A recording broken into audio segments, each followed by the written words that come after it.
A service of KIBMradio.com, the Internet's home for an all old-time radio.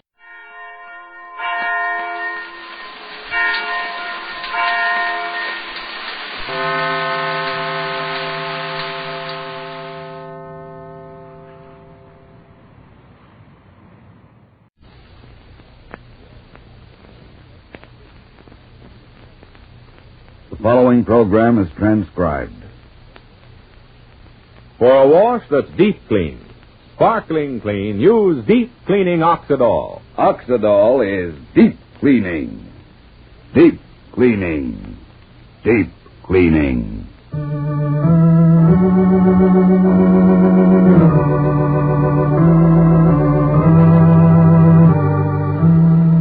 Oxidol's own Ma Perkins.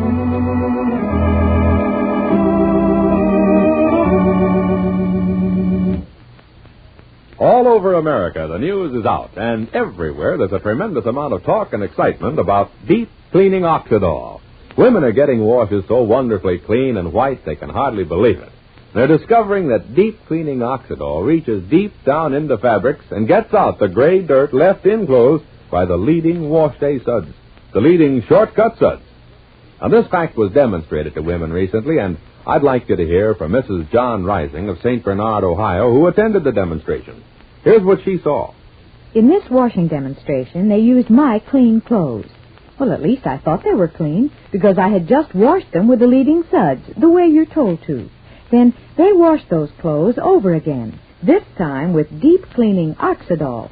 You should have seen the dirty wash water come out of those clothes I thought were clean. That dirty wash water showed me Oxidol really can get out the gray dirt left in clothes by those leading shortcut suds. Thanks, Mrs. Rising. And ladies, here's something we'd like you to try. Next wash day, use Deep Cleaning Oxidol and see for yourself how much dirt Oxidol can get out of your clothes. And even more surprising, look at the clothes themselves. When you use Deep Cleaning Oxidol, your clothes look sparkling white and bright. Your clothes feel soft and fluffy. Your clothes smell sweet, too. Yes, your clothes look clean, feel clean, smell clean, because they are clean with Deep Cleaning Oxidol. Yet, Oxidol is really safe. Deep clean clothes stay brighter, new-looking longer. So don't wash clothes with suds that leave dirt in. Get clothes deep clean, sparkling clean with Deep Cleaning Oxidol. Oxidol is deep cleaning. Deep cleaning. Deep cleaning. Ask your dealer for Oxidol today. And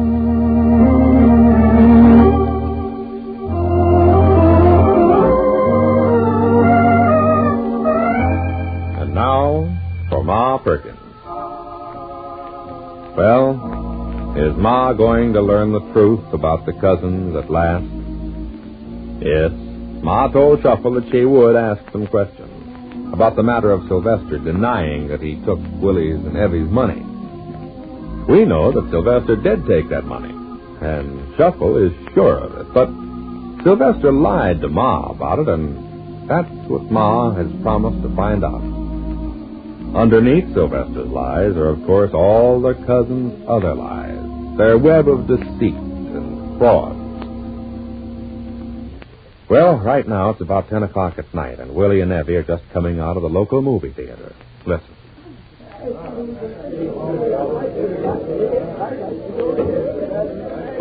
That was a good movie. Didn't you think it was a good movie, Royce? Yeah, it was all right, I guess. For 60 cents a ticket ought to be good. Price is always 60 cents, no matter what the picture is. Oh, I enjoyed it. Gee, they gave her stunning clothes to wear. The girl? Yeah. Nice-looking dish. Who, her? The girl in the picture? Oh, she ain't. Her clothes. Anybody'd look good in clothes like that.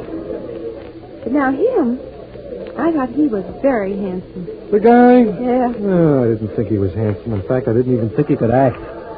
His expression never changed. You never could tell what he was supposed to be. But that's the part he was playing. Strong, silent type. I thought he was very good. Oh, you always think them movie actors are handsome. To me, they all look alike. Oh. Hey, wait a minute. Across the street. Where? Walking the other way. Hey, ain't that Shuffle? Shuffle? Was he at the movie? Yeah, walking the other way. Well, sure it's Shuffle. Wait a minute. Hey, Shuffle! Hey! I thought he was supposed to be at Ma's house. That you, Willie? Yeah. Listen, Evie. Come on, walk along with me. Got to catch my bus.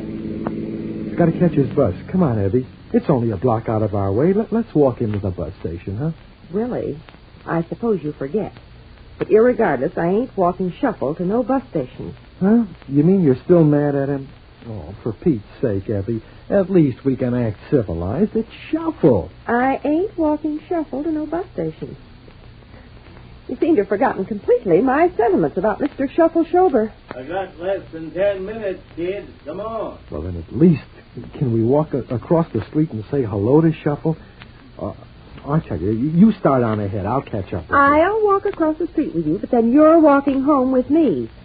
I ain't having Mr. Shuffle Schober deciding he's more important to my own husband than his own wife, who he sends home by herself when he feels like it. It's a woman's world. A guy can't win. Although I must say I don't know why you're so steamed up about Shuffle. Anyhow, come on. Here we come. Hi, Shuffle. Evening, Willie. Evening, Evie. How are you? I'm fine, thank you. And how's Marietta, your little friend? Why, Marietta's just fine, Evie. Thank you kindly. You folks been at the moving picture show? I see it just let out. Yeah, Evie dragged me to the show tonight. I'm sorry that we can't walk you to the bus station, Shuffle, but Evie wants to get on home. She's kind of tired. Well, how's business? What brings you to Rushville Center tonight, huh? Oh, I've been at Ma's house, Willie. Yeah. Well, as for business, I got no complaints. My lumber yard's doing good. Oh, isn't that fine? Okay, we'll see you around, Shuffle. Come on, Willie. Evie, Willie, well, I got to catch my bus, but I still got a minute or two to spare. Anyhow, the bus ain't come down the street yet. Evie, Willie, I was at Ma's for supper, you see, and... No, I can't even ask you. You got a job yet, Willie? Well, I ain't on any payroll yet, Shuffle. Willie's been offered many, many real high-class jobs, Shuffle. Just a question of deciding which one. Well, I'm glad to hear that, Evie. That's fine, Willie. Only, well, I know this ain't none of my business, and I ain't asking nothing from myself. But when you love somebody like I love you, Willie, and you too, Evie, then certain things prey on your mind, and you...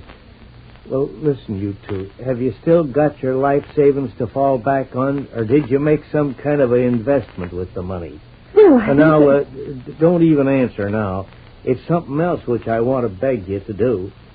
If Ma Perkins should ask you that question, will you give Ma a straight answer? This is important, Willie. Oh, it's mostly you I'm talking to, Evie. Don't you know Ma Perkins wouldn't never hurt you? She's never got a single thought in her head except how to help you. And when and if Ma Perkins asks you, did you give your money to Sylvester Hammaker, just tell her the truth, yes or no. The truth can't hurt anybody, Evie. The truth is what's best. Well, I haven't anything to hide, Shuffle. I don't mind telling Ma or telling you neither how Evie and me decided No, hush up, Willie. So Ma wants to find out what we've done with our money. Well, I realize maybe you're paying me a compliment, Shuffle. You're saying maybe I ain't 21 years old yet. But I do happen to be 21. I'm over 21. And me and Willie got every right to invest our money any way we please. Oh, this is just like everything else I'm so sore about. Everybody acting like Willie and me are nobodies. Like Willie and me don't have brains to come in when it's raining. Have you found a job yet, Willie? Have you still got your life savings, Willie? Do this, Evie. Take my advice, Evie. Oh, pooh, that's what I say. Oh, pooh. Oh, Evie, the trouble don't come from folks taking an interest in you. The trouble comes from you resenting their interest. The trouble comes from you being afraid to let folks love you. It ain't me, I mean. It's Ma Perkins. It just makes my blood run cold when I hear such remarks out of you on the subject of your own Ma. But I've spoke my piece.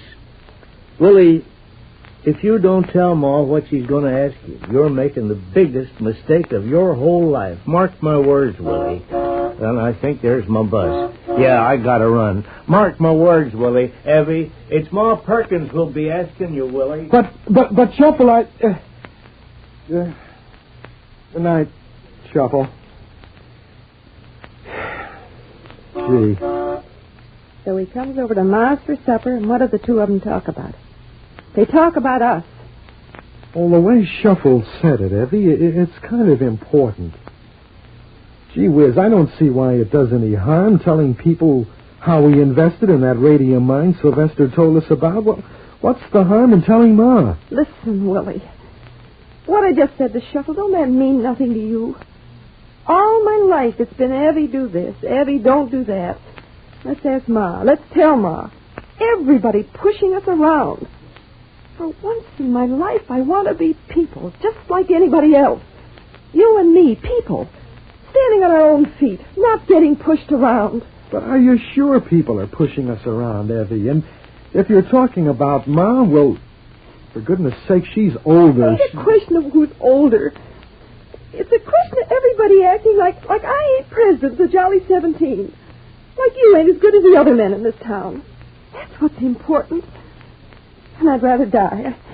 I'd rather starve than go crawling back to Ma and say, Ma, what should we do? Nobody wants you to die, Evie, or nobody wants you to starve. Well, but if Ma's got some reason for asking about our investment... Did Sylvester tell us there's some reason for not telling Ma? As a matter of fact, he did. Sylvester said we shouldn't tell nobody.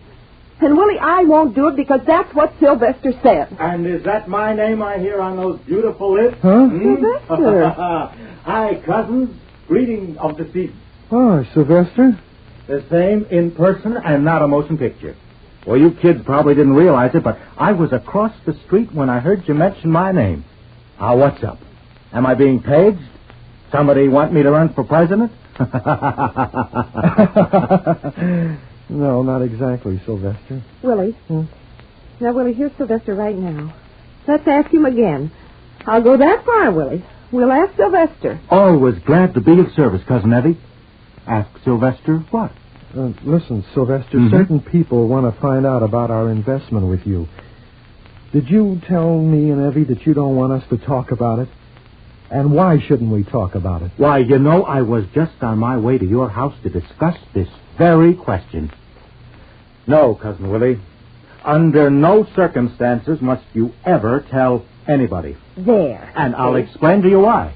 Not even to your own mother, kid. You want to lose all your money, Eddie. Lose our money? Lose our money? Yeah, then mum the words. Quiet. Now, come on. I'll tell you what.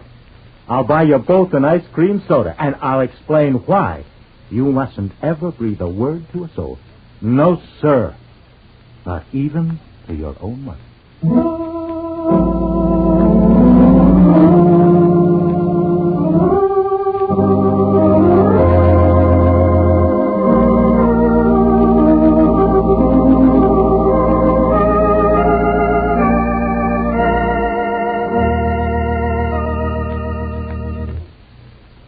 Ladies, if you have a really big wash to do each wash day, you'll especially welcome Deep Cleaning Oxidol in the Giant Economy Size package. For you'll find that this Giant Economy Size Oxidol will do almost any family's wash for a whole month. Yes, just one Giant Economy Size package of Oxidol can do a family's wash for a whole month. And what a wash you'll get with this Deep Cleaning Oxidol. A wash so sparkling clean you can see it's clean, feel it's clean, even smell it's clean. So for a wash that's deep clean, sparkling clean, ask your dealer for Deep Cleaning Oxidol today in the Giant Economy Size package that does most any family's wash for a whole month.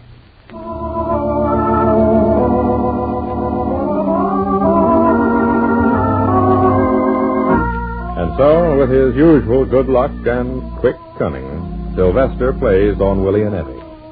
And when Ma asks Willie and Evie that question tomorrow, Evie says, "But let's hear for ourselves tomorrow." Now, this is Charlie Warren inviting you to listen again tomorrow to Oxidol's own Ma Perkins. Transcribed, same time, same station.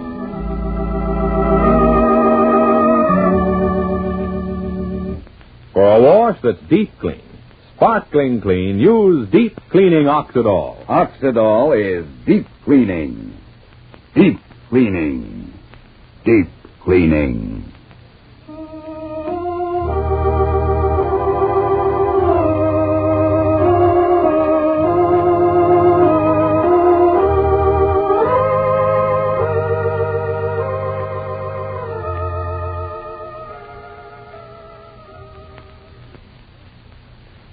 Jack Benny program, presented by Lucky Strike. In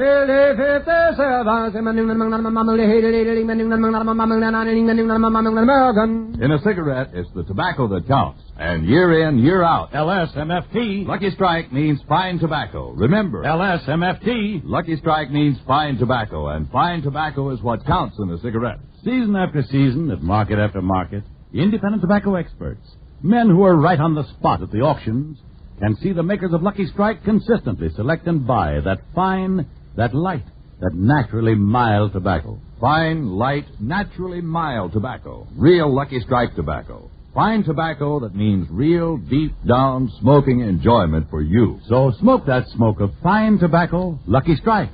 So round, so firm, so fully packed, so free and easy on the draw. American.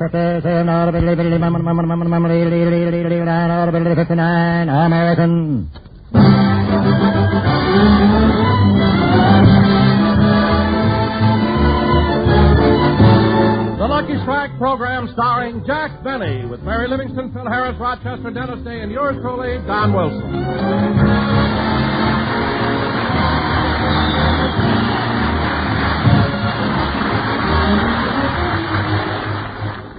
And now, ladies and gentlemen, we bring you... Wait a minute, Dante. Hold it. Jackson ain't here yet. What? Neither is Dennis or Livy. Oh, my goodness, this is awful. What do you mean, awful? The audience is going to get a break today. I've been waiting for a chance like this for months. Hit it, boys. 1, 2.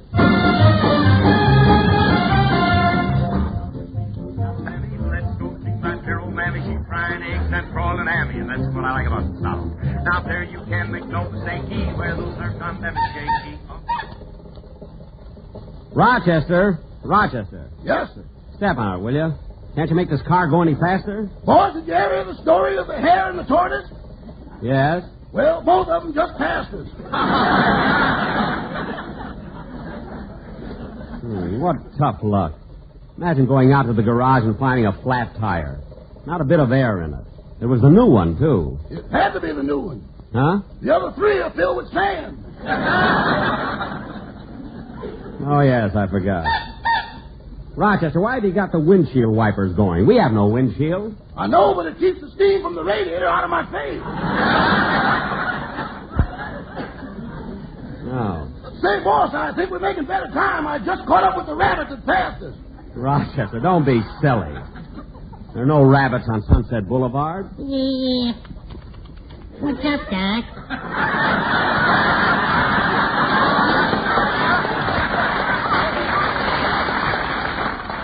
Well, what do you know? I guess the warm weather brought them out. Gosh, it isn't bad enough I'm late. Mary and Dennis are waiting for us to pick them up. Boss, you should be on the air right now. I know. Turn on the radio and see what they're doing. Okay. Here comes old Bob with all the news about track coats, the button shoes, but all paid up with his union suits, and that's what I like about the South. Isn't that awful? Turn it off. Roy, now.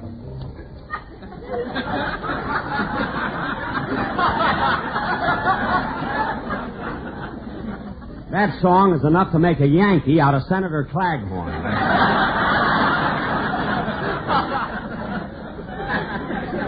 Pull over the corner, Roger. This is where we're supposed to pick up Dennis. Mary.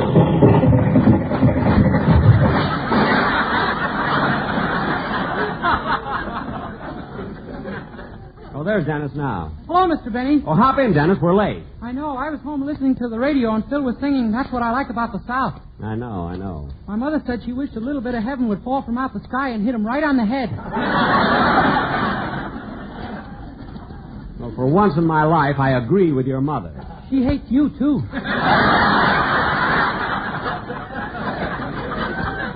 All right. Come on, Rochester, let's go. Oh, Jack. Oh, hello, Mary. Hop in.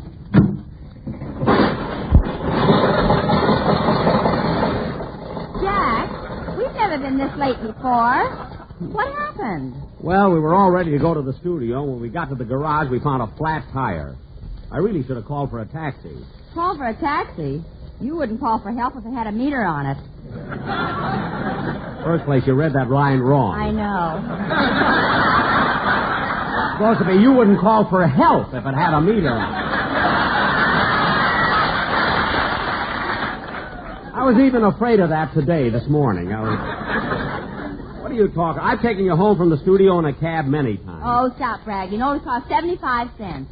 75 cents. The other night when I took you home, it cost me $3.50. Well, it was your idea to go up on Mulholland Drive. Well, don't let it go to your head, sister. I only took you up there to show you how beautiful the city looks with the lights on. I know. When the fog rolled in, you wanted your money back. Money back. Stop making things up. I went up to Mulholland Drive 3 nights in a row with my girl. And oh, boy, did we have fun. Why? What did you do, kid? We went around peeking into new Studebakers.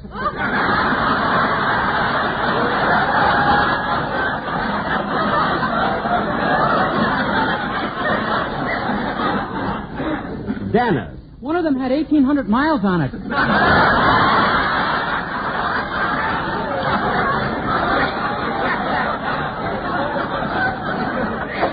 That must have been a thrilling evening you had.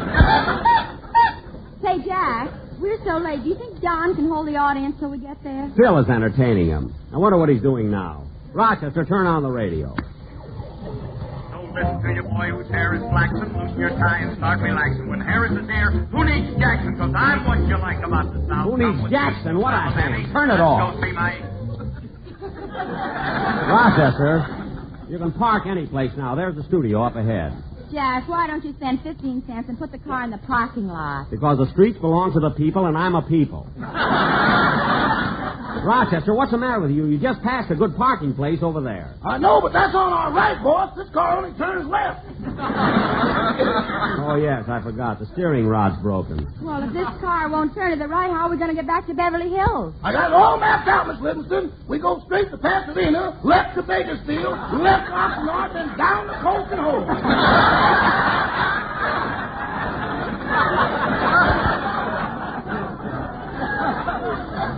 Oh, we'll get home all right. Once we get to Carthay Circle, we can head in any direction there. Now, keep your eyes open for a place that... Dennis, we're not in a parade. Stop sitting on top of the seat. Huh? And take that sign off your back. Well, I want it there. You don't need it. Everybody knows you've got 2 shows. Now, sit down on the... Whoop, whoop. There's a whoop, whoop. What are you whoop-whooping about? Rochester, there's a place to park right across the street. Can't do it, boss. I'll have to make a U-turn. Well, what's wrong with making a U-turn? There's a $2 double charge.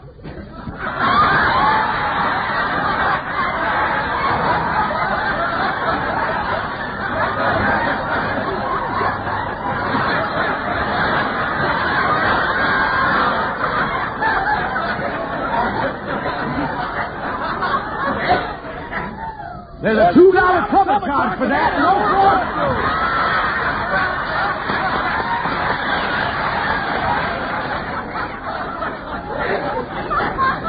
Boy, all I ask is one rehearsal. That's all I ask. Well, go ahead. Nobody's looking. Now, grab hold of your door, Mary, so it won't fly open. The door's on your side. Oh, yes. Well, here we are. Uh-oh, is that a policeman? It ain't Uncle Remus. The cop, all right. Shut the motor off. Gee.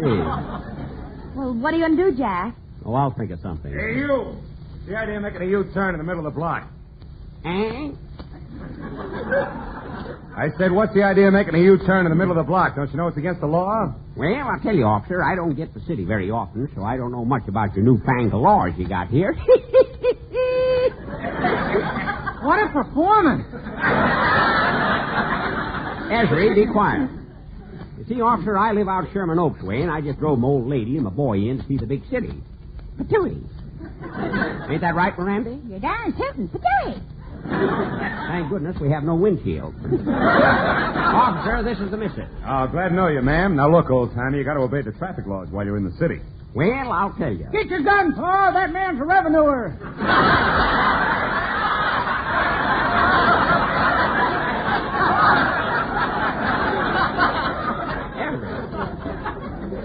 Well, officer, guess we'll mosey along. Thanks very much for your advice. All right, old-timer, but don't let this happen again. I won't. So long, officer. So long. Come on, Moore and Esby. Let's take a look at this radio station, see what those programmings are like.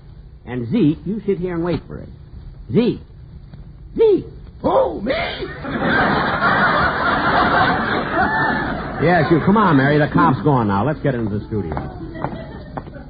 Dennis, hurry up. Right behind you, Pa. Machoey. Dennis, you're not a rube anymore. Put your shoes back on. 15 years on the radio, and it's the first time I've ever been late. Thank goodness we got here anyway. She's got baked beans and candy yams, those sugar cures, Virginia ham. All right, Phil, all right. I'm here. Well, Phil, I'm here. You can stop. what do you mean, stop, Jackson? I'm just getting warmed up. Warmed up? You've been singing that thing for 20 minutes. I've been listening to you on the radio. You've been listening to me? Certainly. Well, bless your little gray heart. All right, Phil, you had your big day. Now go sit down. Oh, Jack, what happened? How come you're so late? Oh, it's a long story, Don. I had a flat tire, and then I got tied up in traffic, and Rochester didn't know what he was talking about. And right out here, in front of the studio...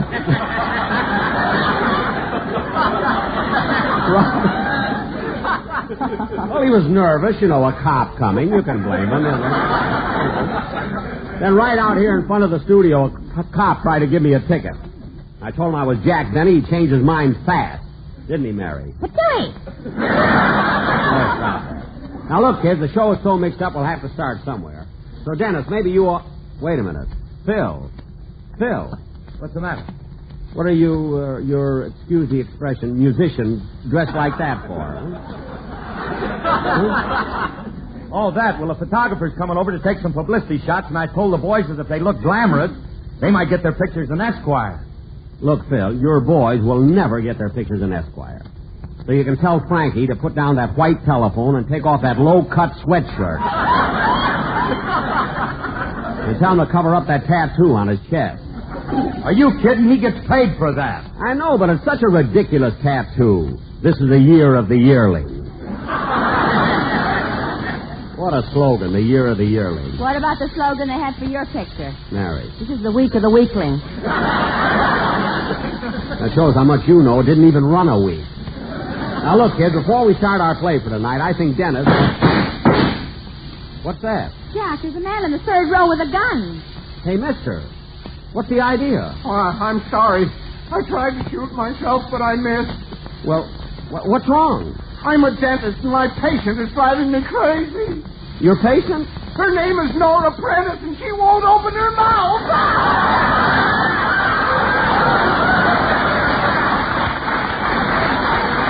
He must be crazy. A few minutes ago, he was a rabbit. Sing, Dennis.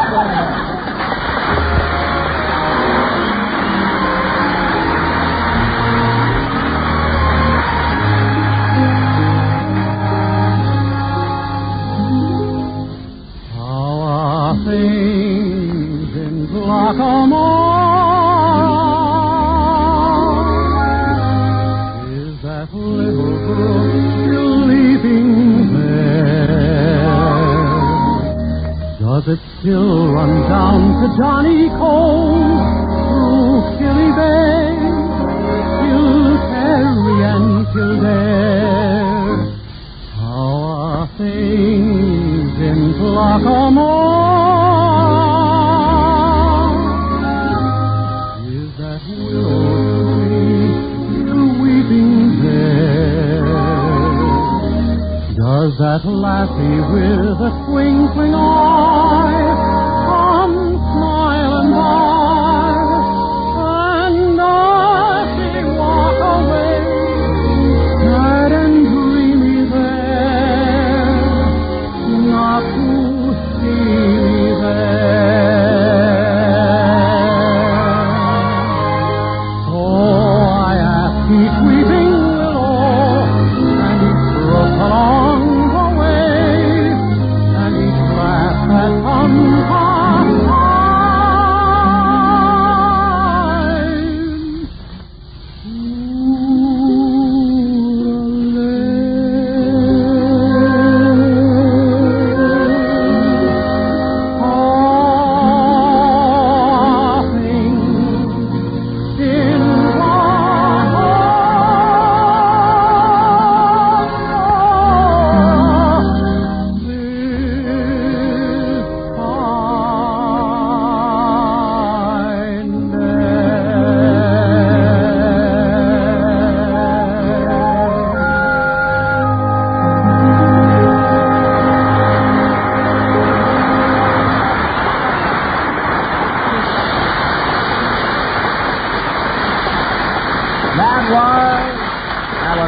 Things in Glockamora, sung by Dennis Day. And Dennis, that was a cute little Irish number. Not as cute as the one I took up on Mulholland Drive. Well, has she got a friend? Yes, but you wouldn't like him. Oh. And now, ladies and gentlemen, for our feature... Come in. Pardon the intrusion, Mr. Benny, but could you do me, please, a favor? Oh, why, certainly, Mr. Kitzel. Hello, what is it? Well, I got 2 tickets to a radio program here at NBC, and I don't know what studio it's in. Oh, well, what program is it? Edgar Boyinstein. Oh, Edgar Bergen. Edgar Bergen, yeah. He's in Studio A, right across the hall. Oh, thank you. You're welcome. I know you like Edgar's show. That Charlie McCarthy is really funny. Yes, and you look so natural, too. Almost like a human being. That's right. As many people mistake Charlie for a little boy. Yes, I know. Once when I was by his broadcast, I went up to him and I said, "Please, Mr. McCarthy, could I have your autograph?" I bet you felt silly. Who felt silly? He gave it to me. Oh. But you know, he's certainly comical, that Charlie McCarthy. And so is the other little dummy, Mortimer Schwartz. That's Nerd. Oh, By the way, Mr. Kitzel, I meant to thank you for the birthday card you sent me. It was very thoughtful and it expressed such nice sentiment. Yes, and I wrote that poem myself. What was the poem, Mr. Kitzel? Well, it went like this. To Mr. Benny. Today I hear you're 38, but I know you're 53. But if you're liking 38, that's okay by me. Well, it was a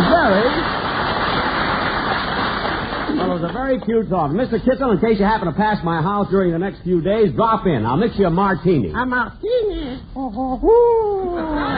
Oh, you like martinis? No. Well, anyway, Mr. Kitzel, if you're around when I leave, I'll drive you home. Yeah, well, thank you, but don't bother, Mr. Benny. You see, I got my own car, a new Studebaker. You have? Mm-hmm. It's got exactly 1,800 miles on it. 1,800? Dennis, that must have been the car you peeked into. Dennis!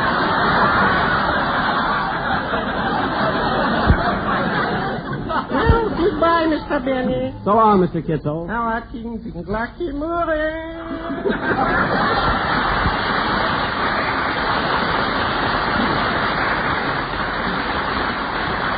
Gee, the nice little guy. I'm sorry I forgot to invite him to my birthday party. Oh, that reminds me, Jack. It's been a whole week now, and you never thanked me for the birthday present I sent you. Oh, I'm sorry, Mary. Thanks very much. It was a wonderful gift. I really appreciated it. What'd you give him, Livy? A check for $10. Well, Mary, it wasn't the sentiment. It was the money. I mean, it wasn't the money. It was the check. I mean, the sentiment. Now, come on, kids. We have a sketch to do. Ladies and gentlemen, tonight... Oh, Jack, before you start the sketch, don't you think we ought to do a commercial?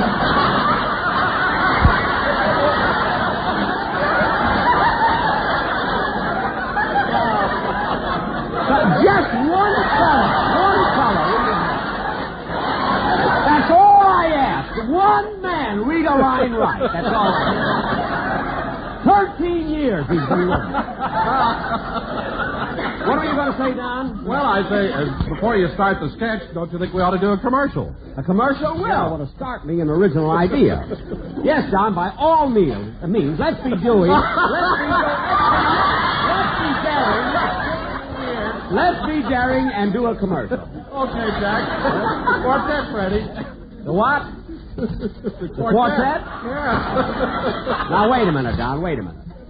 No quartet and no more singing. That's final. But, Jack. Look, Don, since we opened our season 22 weeks ago, the Sportsmen Quartet has been driving me nuts.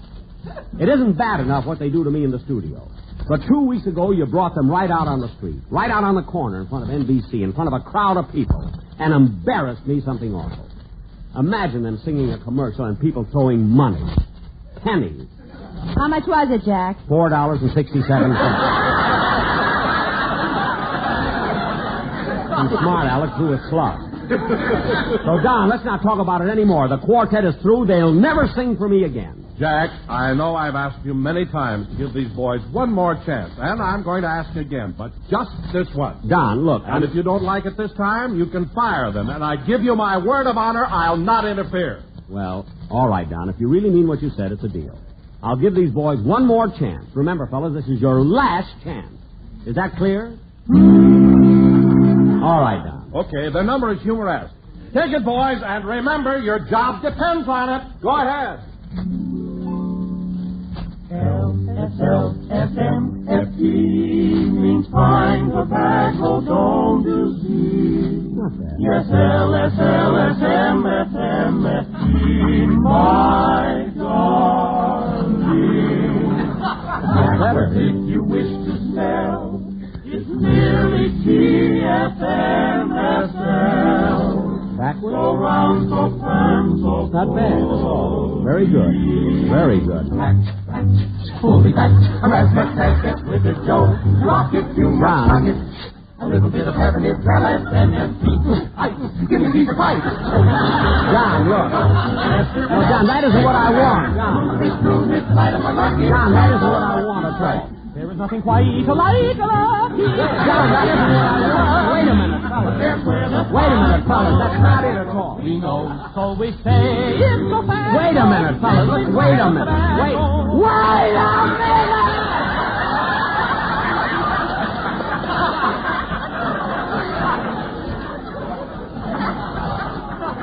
All right, fellas, I've had enough. That was it. You had your chance. You're through making a fool out of me. You're fired. Through. Now get out. Out. Well, at last I'm through with them. And Don, don't you open your mouth or you go with them. And now, ladies and gentlemen. Jack. What? If you ask me, I think you're making a big mistake firing your quartet. I didn't ask you. And now... Libby's right, Jackson. Libby's right, Jackson. You should never have fired those guys. Huh? They're harmony. It's great. Phil, when you're talking about pools, I'll take your word. When we're talking about bourbon, I'll bow to your superior judgment. Even if we're talking about new hairdos, I'll acquiesce. But when it comes to music and harmony, I'd rather take the word of Lassie's other pup.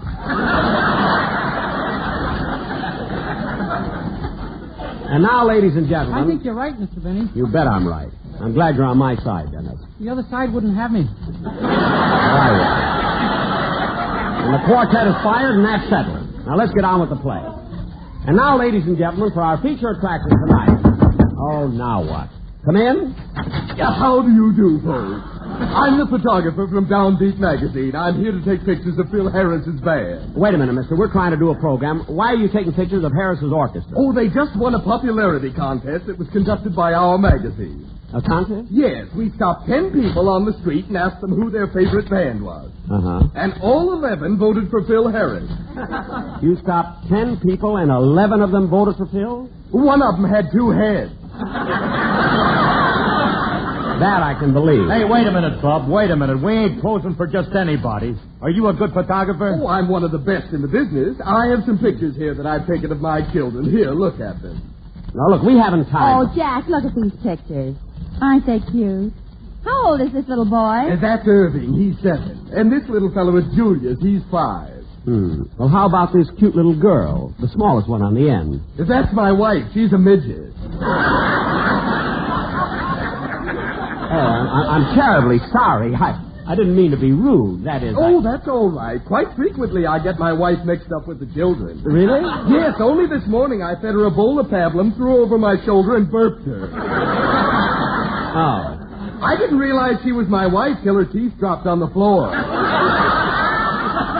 Her teeth? Hey, what about taking the pictures? My boys are getting nervous. All right, everybody smile now. Watch the birdie. 1, 2, 3, click. Got it. Good. Now, if you don't mind, we'll get on with our show. Just a minute. Before I leave, would you mind if I took a picture of your quartet? My quartet? Why? Just to keep for myself. I think they're wonderful. Oh, you do, eh? Well, if you want a picture of my quartet, you can go outside and look for them. I just fired them. You fired them? Yes. You fool, you! What? You mean old man! I am not a mean old man, and get out! Nobody's going to come in here and tell me how to run my business. But, Jack... Wait a minute, Mary. Now, wait a minute. I've got something to say to you and everybody in the company, and you might as well hear it. I've been on the radio for 15 years. I've always had my own show. I've always run my own show. And I'm going to keep on running it. And you, Don, Dennis, or Phil, or nobody else in the world is going to tell me what to do. And that's fine. Any questions? Why do you wear those thick glasses?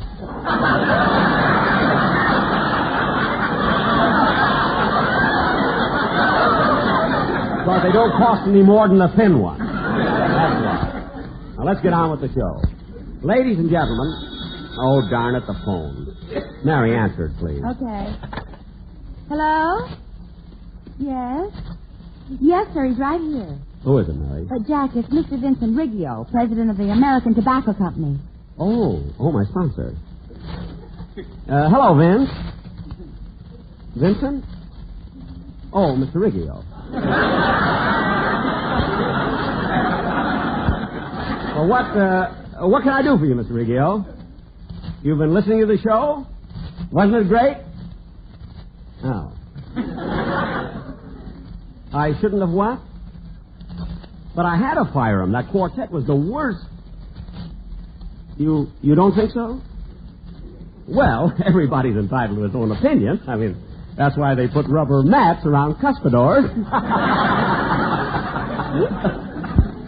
What? I guess you're right. It didn't get a laugh here either.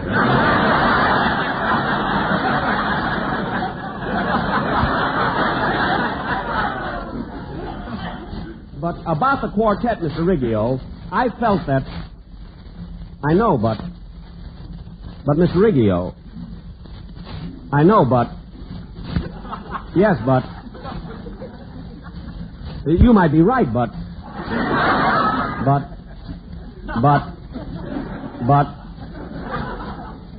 I know, but... Mr. Riggio.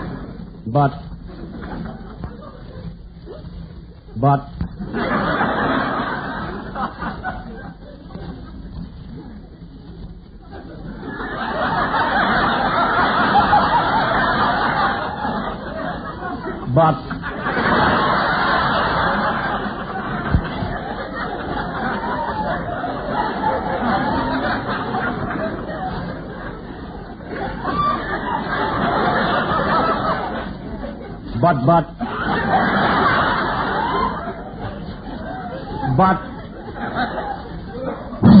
Mr. Rack, will the back gentleman of the purses, my good friend Basil Lysdale. Tobacco auctioneer. Remember, LSMFT.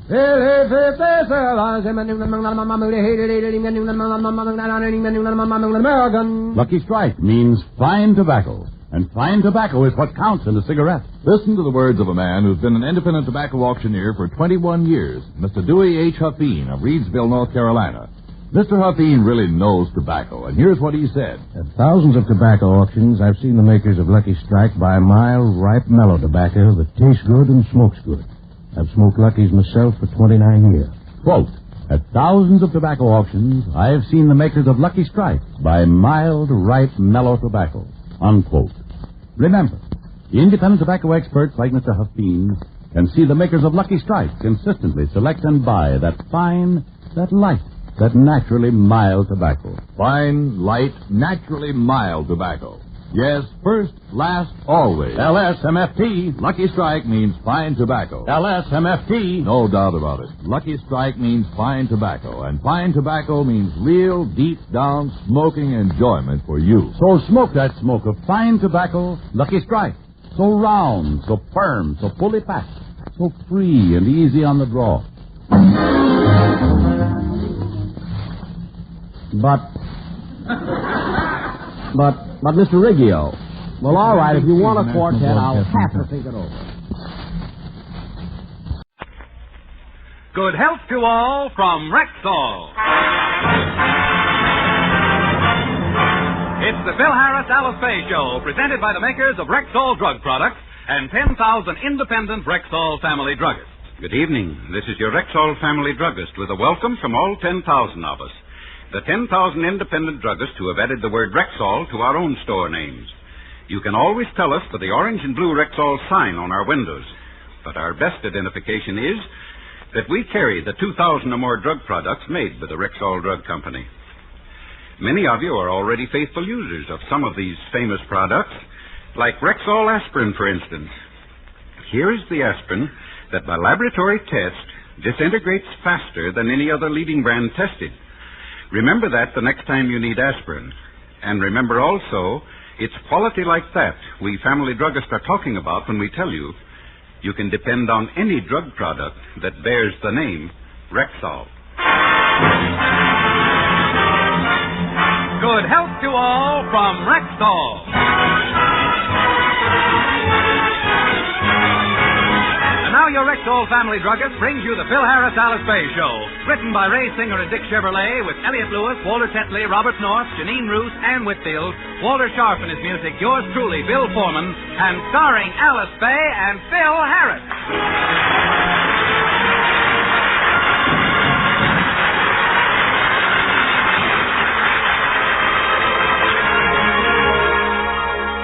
Once a month, Alice's brother William goes over the various investments that he's made for her. Today is the day for his report. And as he explains Alice's financial holdings to her, Phil sits by in open-mouthed amazement. I don't quite understand this, Willie. Explain it to me once more. Very well. These are the dividends from your AT&T stock. These are the collections from your apartment building. All this is interest from your government bonds. Philip, stop drooling. Getting Alice's money all wet. Forgive me, Alice. I wouldn't want you running in and out of Safeway with a mess of soggy $100 bills. Phil, stop making up big things about my money. I happen to have a few dollars invested. If you had done that with the $200 you had last week, you wouldn't have lost it. What are you talking about? I invested that money very wisely. I stayed up a couple of nights figuring out all of the angles, went over the whole proposition carefully. And how come you lost it? Well, how did I know the jockey was going to fall off in the stretch? Why don't you invest in some good stocks, or why don't you buy a little business? Yeah, a little bit. It's a good way to lose your shirt buying into a business and you don't know nothing about it. Well, then go into something that you know about. Yeah, huh? That might be all right. Quiet now while I think of something I know all about. There's Seems like a splendid opportunity to take a nap. Go ahead, Willie. I'll nudge you if he comes up with something. Oh, get a load of Milton Berle and her mother.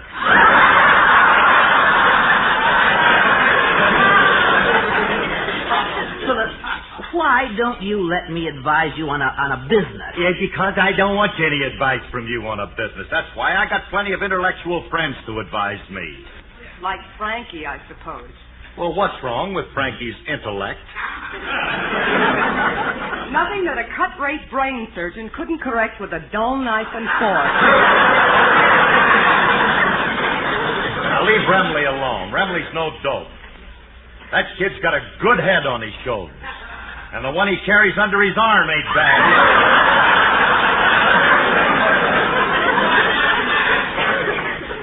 Philip, if you let Francis advise you, you're making a big mistake. Why, he's stupid. He is not stupid. He's just as smart as I am. Let me tell you something, Willie. You'd be surprised at how much Frankie knows. Why, Frankie can take any bottle of patent medicine and tell you exactly how much alcohol is in it. There's a lot of other important things like that he knows. You'd be amazed. I'll get that. Hiya, Frankie. Curly, did you know that if you dissolve an aspirin in a gallon of rubbing alcohol and let it soak into your chest for 2.5 hours, you can get a hangover without a headache?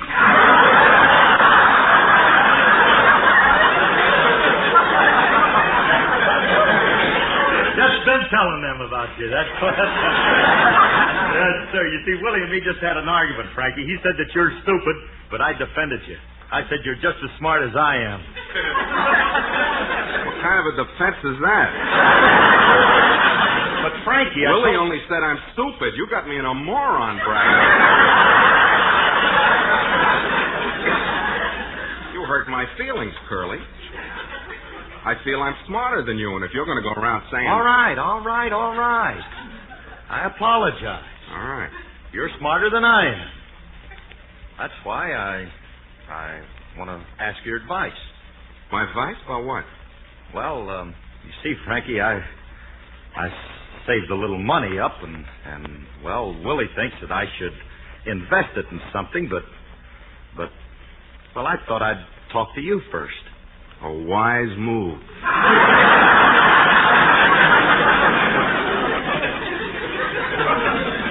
How much have you got to invest?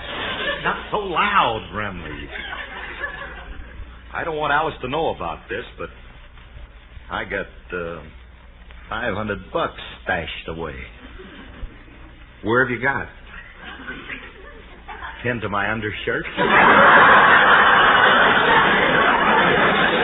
Willie wants me to invest it in AT&T. Well, that's a good stock, but hardly the thing for a man like you, Curly. Don't like it, huh? No, you need something more active. I suggest you put your money into RSFBB. RSFBB? Yeah. The Remley's Slush Fund for Buxom Blonde.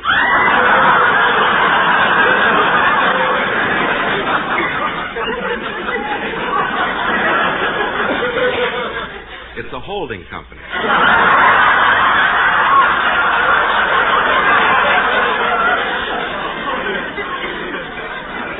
Great stock. Oh, Remley, will you stop with that ridiculous... You pay dividends? Now, look, Frankie, I better put my money into something more substantial, like some kind of business, maybe. Business, huh? Curly, how would you like to finance my Uncle Eddie, the inventor? He invented a household gadget. No. If I want to finance any inventors, I'll back my own relatives. See, my Uncle John is pretty good at that stuff, too. What did your uncle ever invent? I'm glad you asked that. He invented the greatest can opener I've ever seen. It's a combination pile driver and brush. How's it work? Like a charm. Now, you put a can of beans on the table, press the button, and the pile driver comes down and flattens the can. What's the brush for? To scrape the beans off the wall.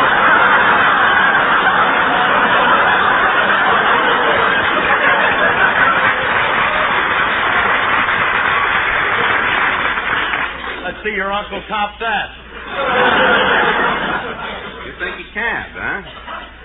My uncle invented a $3 bill that you couldn't... All right. That's not milking, huh? Now, look, Remley, I want to invest the $500 in something that I know about, and if you come up with an idea, then I'm going to cut you in for part of it. Okay. Look, Curly, why don't you invest in something that has to do with show business? Buy a part interest in a burlesque house or a second-hand stripteaser. How about a radio station, or better yet, something to do with television? That's it. The stripteaser. No. Television. Oh. Why, that's television. Can't you see it? That's the greatest thing to hit show business since buttered popcorn. Now, if I could invest in a small television station... Well, if that's what you want, I can help you.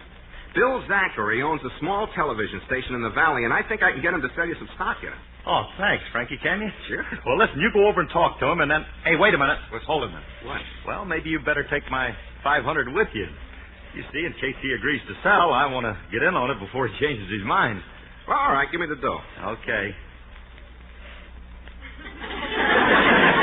Close your eyes while I unfasten the pin. Hey, look, Remley. Now, if that guy agrees to let me in on it, good. But remember, I don't want anything else but television. No, you leave it to me. I'll see you a little later, Curly. All right, so long. I got to go in and tell Alice. Oh, boy. If I can get in on the television deal, I'm all set. I'll show Alice I'm just as smart as her stupid brother. Hey, honey, I got news for you. I just made a... Oh, shucks. I'll have to wait. She's about to sing to her brother, Willie. You're the cream in my coffee. You're the salt in my stew. You will always be my necessity. I'd be lost without you. You're the star in my car. You're the lace in my shoe. You will always be my necessity. I'd be lost without you. Most men tell love tales, and each phrase does tell. You've heard each known way. This way is my own way. You're the sail of my love boat. You're the captain and crew. You will always be my necessity. I'd be lost without you. We're not the poets, how well we know it. We've never been great ravers, but when we speak of you, we rave a bit, it's true. Oh, tell us. Our heads are turning, and just a learning your estimation of us.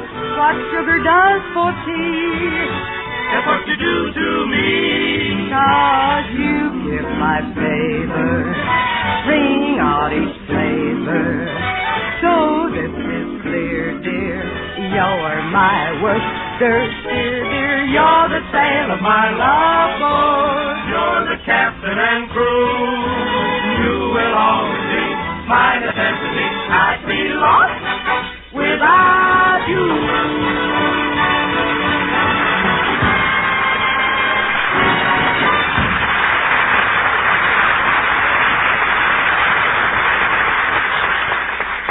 Well, honey, look, I got good news for you, Alice. See, I've decided to buy an interest in a television station. Oh, Phil, that's a wonderful investment. How many shares are you buying? Well, I don't know yet. See, I really don't know, but I gave my contact man the money, and he's out closing the deal for me now. Who's your contact man? Frankie. Oh, no. No. No. Alice, stop pounding your head against the wall. You're making the pictures all crooked. Phil, you should know better than to let Frankie make any investment for you. But, honey, this is legitimate. Frankie doesn't know anybody legitimate. You're always falling for Frankie's line, and this But, time honey, I'm going to put a stop to it. Well, I'm not... You know what he's like. Oh, he's Do you remember the time he bought you that leaky boat? Yeah, but I Or could... the time he bought you that sway Well, back we still horse? got the Or the horse. time he bought you that hot air boat? Or the time he But, bought honey, you that you- second-hand Greyhound bus? Or the time he bought you that boxer kangaroo or the time he bought Honey, you that... please! It's been going on like this for 4 hours. Now, lay off, will you? Keep telling you this time Remley's on the level. He explained to me that's him now. Come in. Here I am, Curly. Well, lay that good news on me. I did it again. You are now in television. Oh, you baby boy. You see, you district attorney? Hey, Remley, how many shares did you get me in that station, kid? Well, I didn't exactly get you shares in the station, but I bought you something even better. I bought you the biggest thing in television. Well, what did you buy me? A 260-pound wrestler.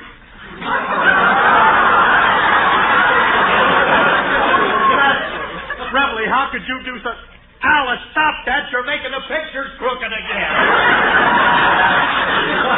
It was a great investment. Sure, great investment. $500 for a wrestler. I didn't pay $500. Oh, I got him for $250. Just think, a 260-pound wrestler for $250. That's less than $1 a pound. You got his contract for a whole year, you'll make a fortune. Wrestlers and cowboys are the biggest things in television. Remley, I don't want no wrestler. There. They're $2 a pound, and they insist on weighing in with their horses. What does this wrestler look like? Well, I don't know what he looks like. I haven't seen him yet. But if we get down to the gym, we can see him now. He's training for a bout tonight. Is he any good? He's great. To show you how much I think of him, I bet $250 that he'll win tonight. You did? Hey, where'd you get the $250? That's your change from the $500. Don't get excited. The masked mangler cannot lose. Masked mangler? Yeah, that's his name. He wears a mask and a long cape. Oh, Remley. Well, with all that dough I got invested in him, I better go down to that gym and take a look at the mang. I'll get my hat and go with you. Alice. Now, wait a minute, honey. You don't want to go down there. There's a lot of rough, illiterate, punch-drunk guys around there. You're not accustomed to such characters. Oh, I don't know.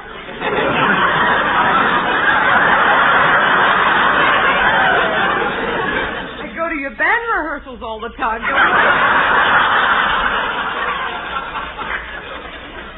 True. I guess you'll be all right. Come on.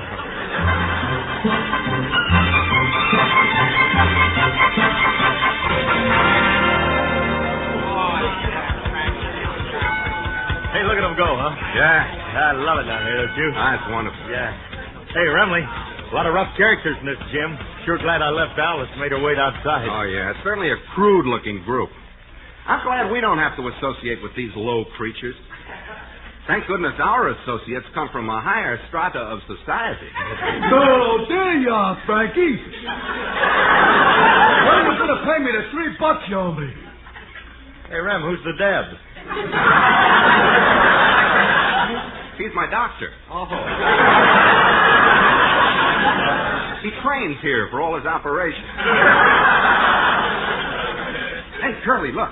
Look at the guy in the ring with the mask on. That must be our boy. Yeah.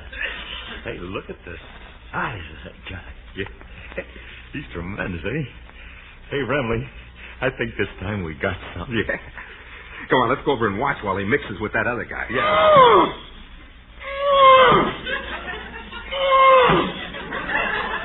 Sounds like a great wrestler. Remley, you sure you didn't buy me a seal?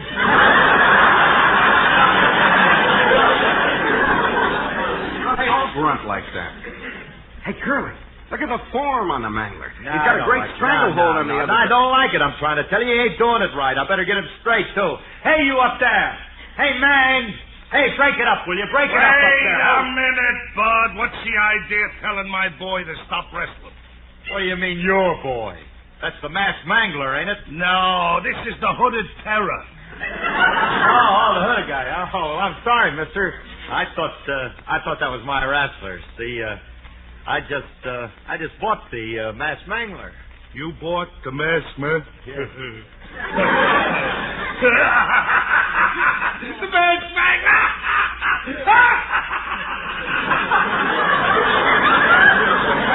What the heck's he laughing about? All I said was the masked mangler. He gets hysterical. Must be a funny word like Cocker Spaniel or Brooklyner. Well, never mind him. Let's go find our boy. Hey, Mushy, where's the masked mangler? Right in that ring over there. Thanks.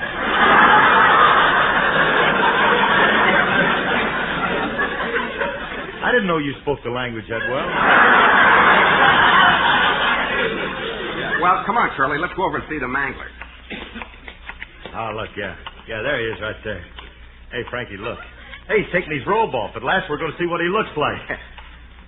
Hey, Curly, get a load of that physique. I never saw a guy built like that before. I never saw a guy built like that before either. I've seen dames built like that, but... Dame! Oh, Frankie, the mangler's a woman. Well, there must be a mistake, It Curly. better be. I'm going to find out. Hey, lady. What do you want, Shorty?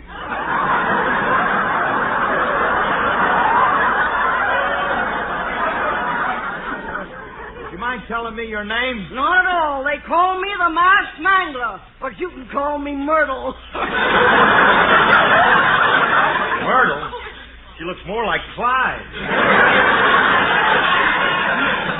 Hey, Myrtle, what's your last name? Majersky. I didn't know Bronco had a brother, did you?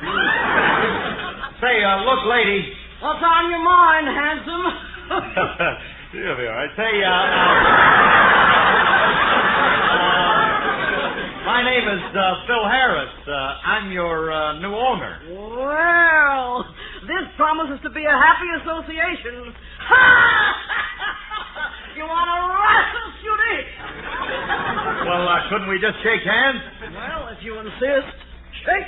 Ow! Let go, you bully. What are you trying to do? I'm sorry. Did I hurt your little hand? Oh, no. I always carry my fingers around in a little bunch like this. Look, Mert, we got to have a little talk. You see, I'm the guy... What's taking you so long? What have you been doing? Alice, honey, I want you to meet the masked mangler. This is...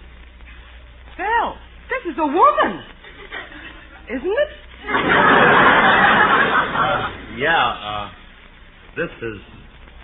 This is my wrestler. Oh, no. No. Alice! Stop banging your head against the ring post. You want to loosen the ropes? What do you want to do, get stupid or something? You'll have to get rid of her, Phil. I got a better idea, Curly. Let's get rid of the blonde. Now, just a moment. This man happens to belong to me. Well, now, calm down. Tell you what we'll do, sister. We'll settle this like ladies. I'll razzle you for them.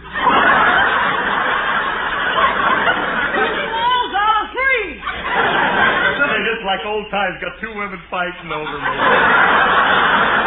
Hey, Alice, when you get in the ring with her, throw an arm lock on her and put... No, I'm not getting in the ring with anybody. Phil, I insist you get rid of this wrestler. He can't. He got a year's contract with her. Look, Curly, just because she's a woman don't mean she can't wrestle. Let's test her. I'll get you a pair of trunks and you get in the ring with her. Hold on. I ain't getting in no ring with her. You get in with her. Curly, I can't do that. I'm a man and she's a woman. It wouldn't be a fair match. She's liable to kill me. Alice, if I can find a pair of trunks to fit you... No.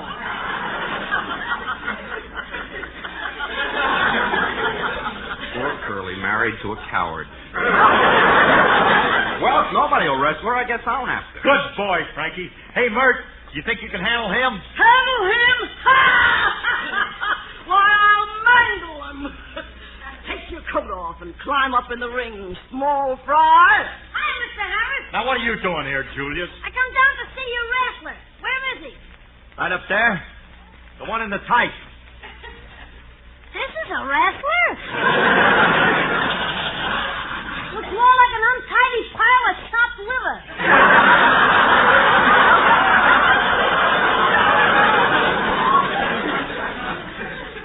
This happens to be a female. Female what?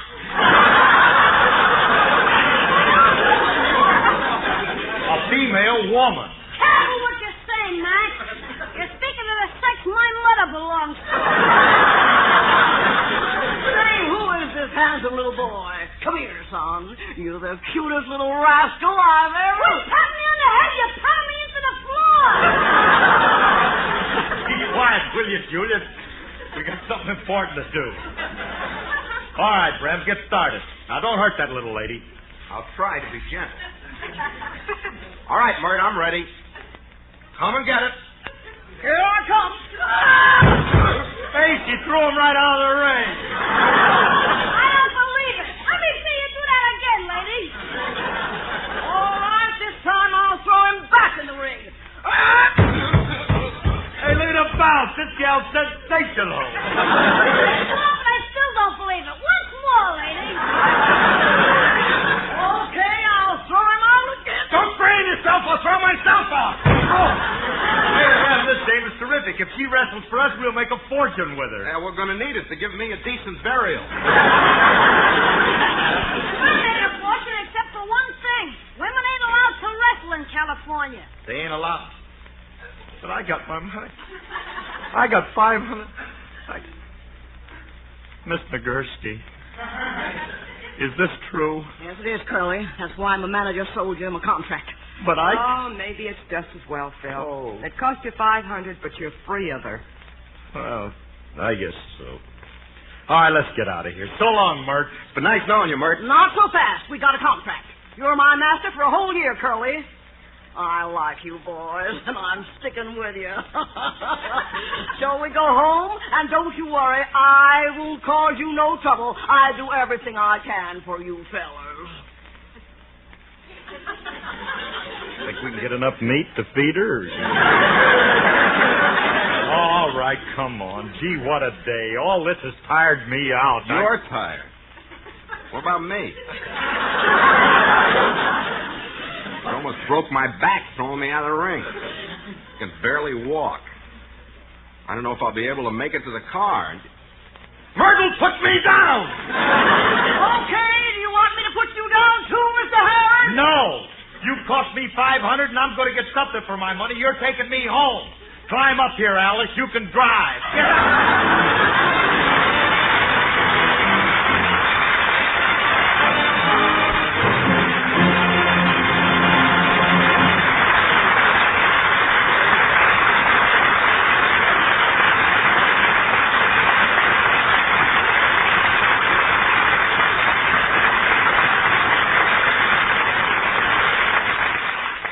Alice and Phil will be back in just a moment. But right now, our Rexall family druggist has a customer.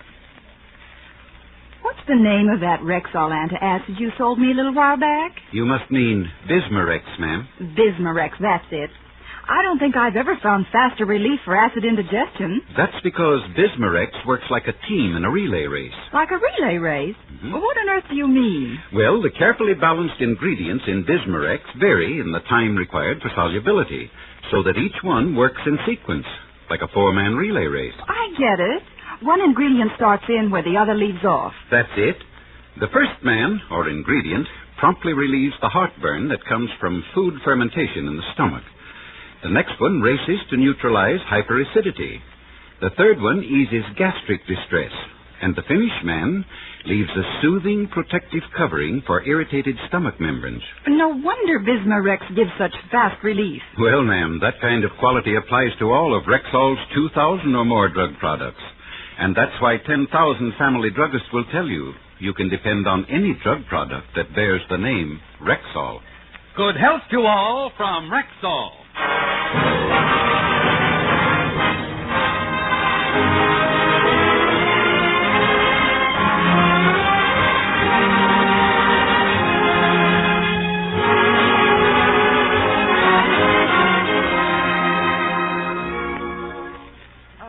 Frankie, the things you get Phil into. Now we have a female wrestler living with us. Don't blame me. It's Curly's fault. He should have listened to my first suggestion and invested in my Uncle Eddie, the inventor. Stop already with the uncle. Your uncle never invented nothing. He didn't, huh? 20 years ago, he discovered the greatest KitchenAid in the world. This thing washes the dishes, dries them, scrubs the floor, does the cooking. That sounds like a great gadget. What's he call it? My aunt.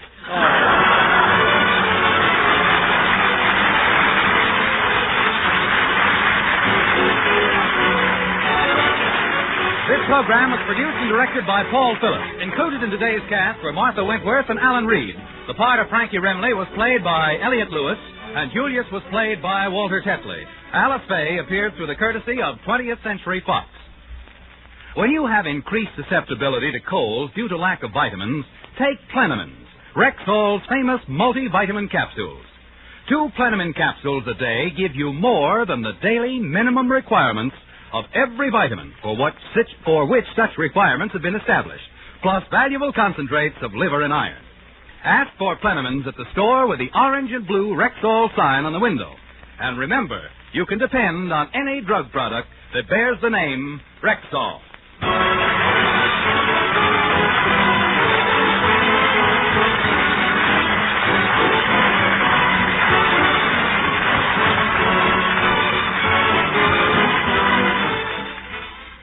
Sam Spade, then Ray Milland on Theater Guild follow immediately on NBC.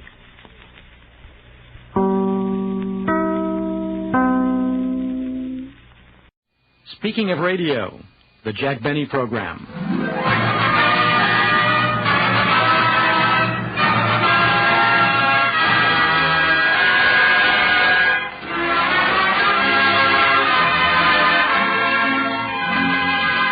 One night after rehearsal,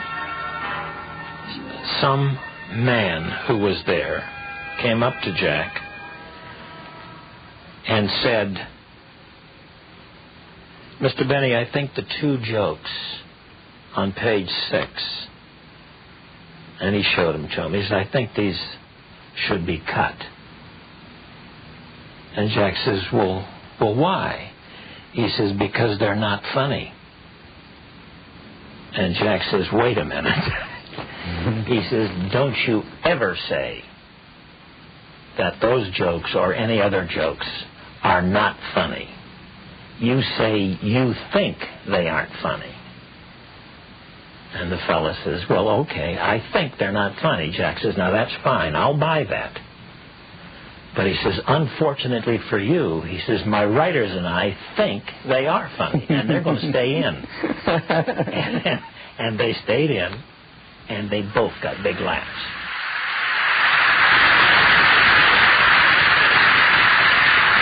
Ladies and gentlemen, a radio program is only as funny as the writers make it. And I happen to be fortunate enough to have four of the greatest, most talented, most original, most versatile writers in the entire industry. Mary, introduce my writers. Why don't you introduce them? Every time I look at them, I get sick. All right, I'll do it. My writers are Sam Perrin, Milt Josephsberg, George Balzer, and John Tackaberry.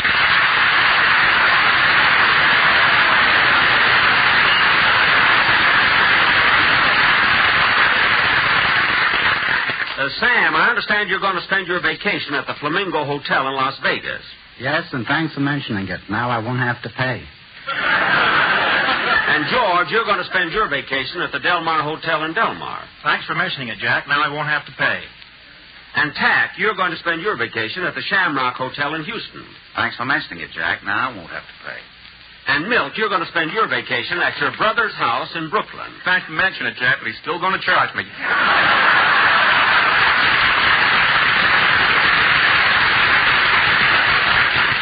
He has to. I own the house.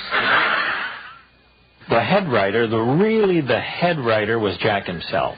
Even though he didn't actually do much writing, he was the one who really controlled what he wanted to do. Writer George Balzer. All right, let me give you a little rundown of what maybe a typical week would be like. We'd finish our show on Sunday, and about 90% of the time, and maybe even more, we would not know what we were going to do the following Sunday. And Monday, we would just forget about the show entirely, or as much as we could. It's always in the back of your mind.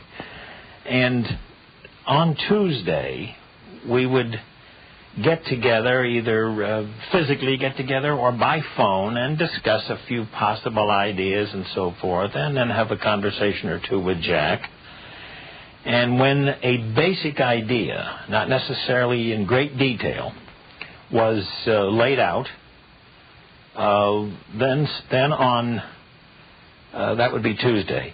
Then on Wednesday and Thursday, the two teams would split up, and Sam and I would write one half of the show, and Milton Tack would write the other half.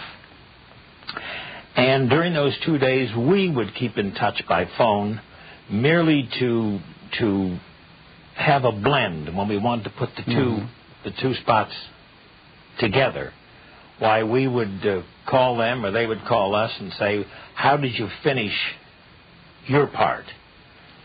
And we would say, or they would say, and then we would pick up from that exact line and just put the script together and get it over to the script girl, who would type up 5 or 6 copies. And that'd be Thursday evening. Then on Friday, we would meet with Jack at his house in Beverly Hills, and we would start right at the top. And we would go page after page, fixing, cutting, strengthening, so forth and so on. And after maybe 3-4 hours work, why, that would be our finished script. That's Friday. And Saturday, we'd go to NBC for a rehearsal. The entire cast would be there, and we'd have a reading around a table. And then after the reading, everyone would be dismissed except Jack and the writers and the script girl.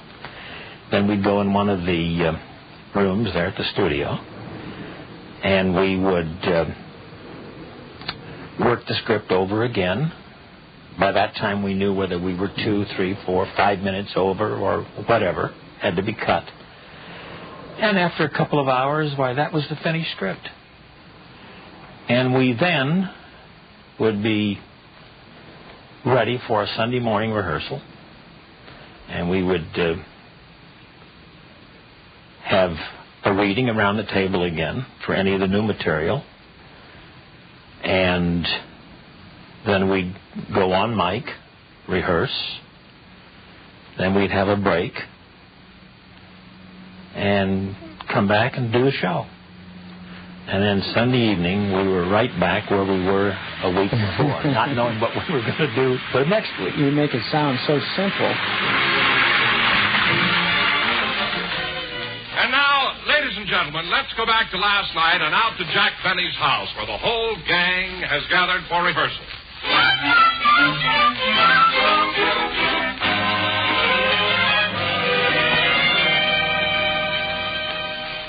Rochester, has everybody arrived for rehearsal? Yes, sir. They're all in the library. Good. Well, I'm ready. Yes, sir. Mr. Jack Benny, everybody rise. The first rehearsal of the 26th program of the Lucky Strike series is now in session. Good evening, Miss Livingston. Good evening, Mr. Benny. Good evening, Mr. Wilson. Good evening, Mr. Benny. Good evening, Mr. Harris. Good evening, Mr. Benny. Gee, what's happened since I went away? Another outburst like that, and I'll have the room clear. Now, raise your right hands and repeat after me. Mr. Harris, it's your other hand. Now, repeat after me. I do solemnly swear. I do solemnly swear that I will not divulge or repeat. That I will not divulge or repeat any routines, ideas, or jokes herein contained. any routines, ideas, or jokes herein contained. And if I do, may I be farmed out till life can be beautiful.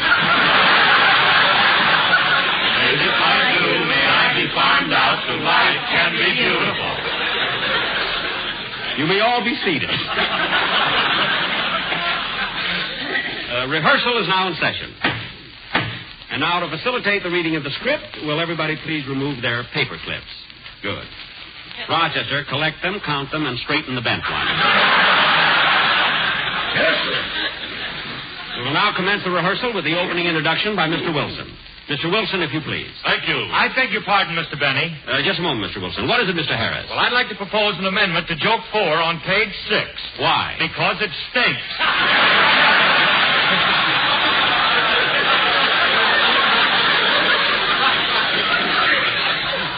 I see. Mr. Harris has expressed an opinion that joke 4 on page 6 has an aromatic quality which is not pleasant. We will take a vote. Miss Livingston? I agree. Mr. Wilson? I agree. Mr. Day? I can't tell. I have a cold. Motion passed. And now we will proceed... Oh, Jack, for heaven's sake, this is silly. What? Why do we have to go through this every time we have a rehearsal? Why can't we rehearse like we used to? Because everybody took advantage of it. You come in late, you wouldn't pay attention, you sat around reading newspapers instead of scripts. That's why. But, Jack, you can't rehearse this way. You've got to loosen up. After all, this is a comedy program. Ooh, what she said. Dennis. Well, Livy's right, Jackson. We can't be funny when we're so formal and stiff. Phil, you're the only one that comes in stiff. That's why we're rehearsing this way. Remember, I'm the star. I'm the star. I'm the star. Quiet, Polly. Quiet, Polly. Quiet, Polly. Quiet. Polly, if you don't keep quiet, I'm going to...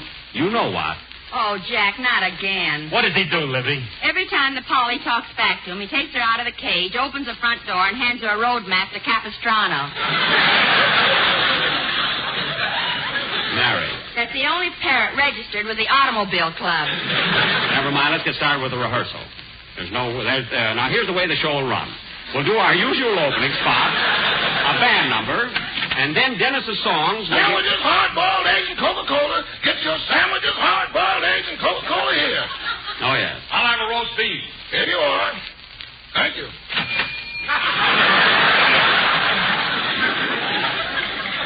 And now we'll... Hard-boiled eggs, cooked fresh this morning, roast beef sandwiches. I'll have a hard-boiled egg. Here you are.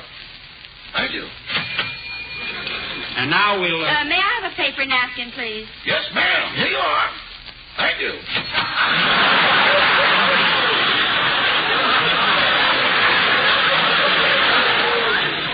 And now we'll... Will you have a sandwich, Mr. Day? Yes, please. Here you are.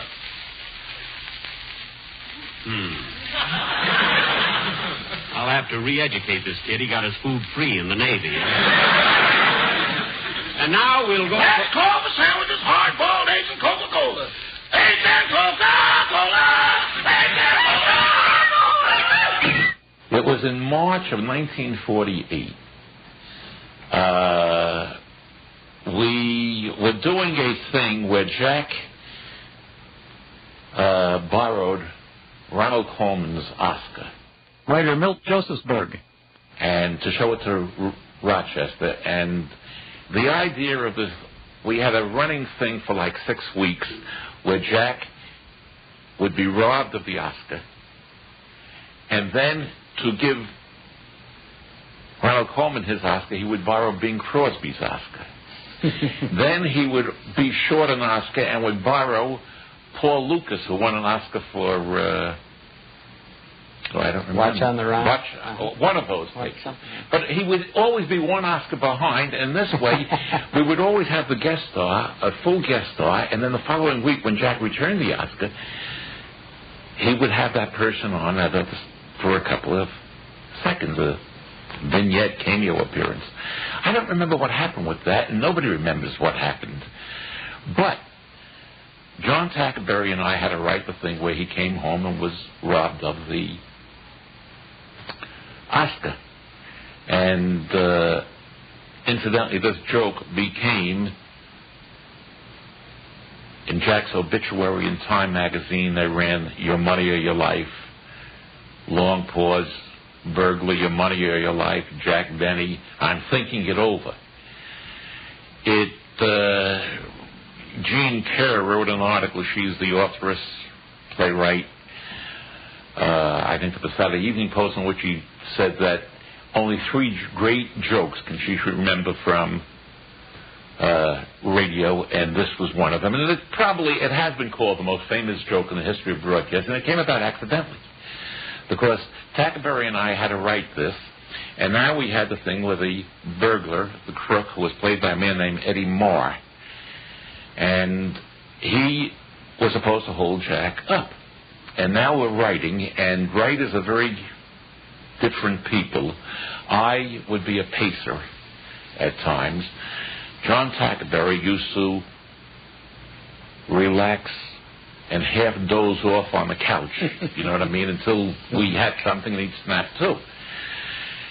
And I said, we can't just say, okay, stick 'em up. I said, we got to get something real exciting. And suddenly I said, hey, I've got a line that I know is going to be funny. It's the most obvious line. It's a cliche line. It's a classic line of all time. We just have the crook say, Your Money or Your Life, and have Jack stare at the audience, and we know there's going to be a laugh. And he says, yeah. I said, but we cannot give it. It must have the greatest answer in the world. And Tackerberry is relaxing. He says, yeah. And now I'm pacing. I'm throwing a lot of lines. And I keep saying, Your Money or Your Life, and I'll throw the punchline. Your Money or Your Life. And I had one of them that wasn't bad. Your Money or Your Life. And Jack says, you mean I have a choice? Which... But I said, it's got to be better than that. And now I begin to get mad at Tackerberry, who I think is half asleep. And I said, come on, Tack, Your Money or Your Life, Your Money or Your Life. Come on, will you? There must be something in that, Your Money or Your Life. And very angrily he says, I'm thinking it over. And I fell down and he jumped up and we said, that's it. And that is how the joke came into being. It was accidental. Ronnie, is that your Oscar on the table with the floodlights on it? Yes. Say, do you mind if I look at it? Well, gosh, it's really beautiful. You know, Rochester, my butler, has never seen an Oscar. Would it be all right if I borrowed it for a little while? Well, all right, Jack. Go ahead and take it. Gee, thanks. Darling. Johnny, why did you agree to let him take the Oscar home? Might as well be with the rest of my things. What did you say? Nothing. Oh. Well, Ronnie, it's awfully nice of you. Thanks a lot. I'll just wrap the Oscar in this copy of tonight's newspaper. I haven't read it yet.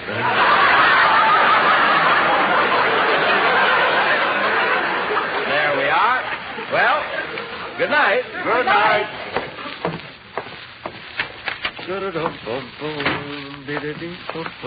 Gee, it was nice of him to let me take the Oscar so I could show it to Rochester. I must have stayed there longer than I thought. So dark out. No moon. Oh, well.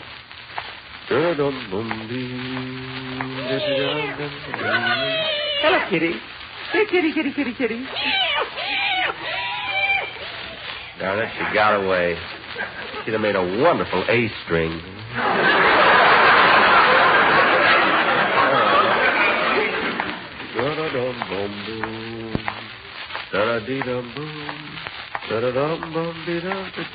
Hey, Bud. Bud. Huh? Got a match? Match? Yes, I have one right here. Don't make a move. This is a stick-up. What? You heard me. Mister, put down that gun. Shut up.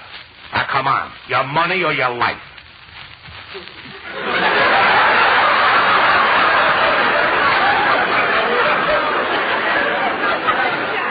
Look, Bud. I said your money or your life. I'm thinking it over.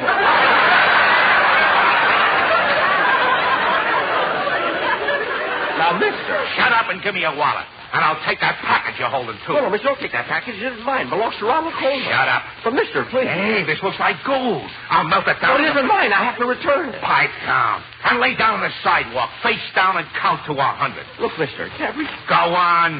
Don't make a move or I'll let you have it. Okay.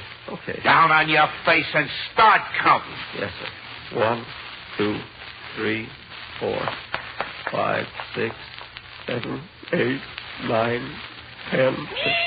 Go away, Kitty. 11, 12, 13, 14. Kitty, stop licking my face. I got enough trouble. 15, 16, 17, 18. Kitty, go away from here. 19, 20. What'll I tell Ronnie? 21, 22, 23, 24.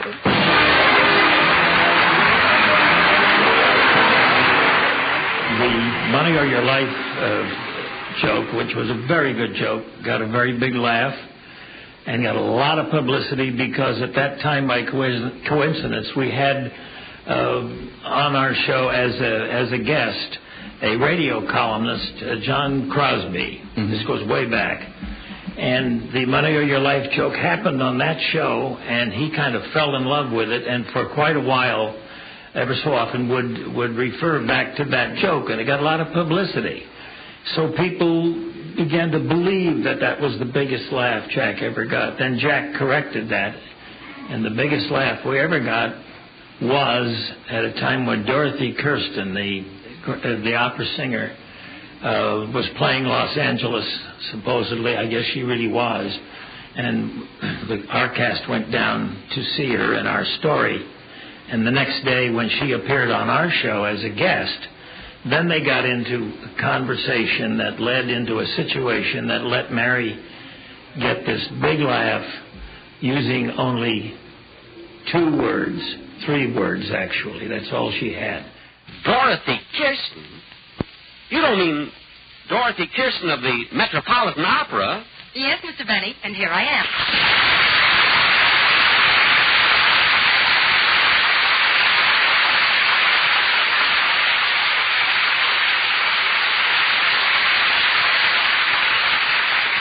Well, Miss Kirsten, this is indeed an honor and a great privilege having an operatic star like you on my program. Thank you, Mr. Benny. Coming from a violinist of your reputation, I consider that quite a compliment. Well, speaking of my violin playing, I really shouldn't take too much credit for a talent that comes naturally. Some talent. Your father used to tie a flat iron on the end of your bow so you could practice the violin and press pants at the same time. Very pleased. Oh, Miss Miss Kirsten, this is Mary Livingston. How do you do, Miss Livingston? How do you do? And this is Dennis Day. Hello, Dennis. Glad to know you, Miss Kirsten. Dennis, you must be very proud to be associated with a man of Mr. Benny's stature and importance. In a bathing suit, he looks like a spider. Mr. Day. He's such a kid. You know? Oh, Miss Kirsten, I wanted to tell you that I saw you in Madame Butterfly Wednesday afternoon, and I thought your performance was simply magnificent. Well, thanks to you. Thanks awfully. It's not awfully nice and kind of you, Mr. Wilson. But who could help singing Puccini? It's so expressive, and particularly in the last act, starting with the Allegro vivatissimo. Well, now that's being very modest, Miss Kirsten, but not every singer has the necessary bel canto and flexibility or range to cope with the high tessitura of the first act. Thank you, Mr. Wilson. And don't you think that in the aria Un bel di vedremo that the strings played the con molto passione exceptionally fine and with great sostenendo? Well, I thought... Oh, shut up.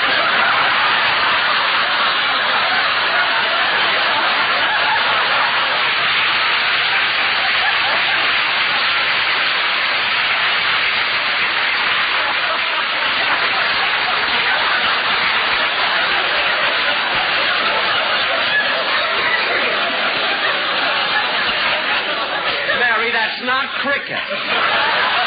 Now, that was the kind of a laugh that I'm sure Jack could have milked for another 2 minutes if he had wanted to, because all the ingredients were there.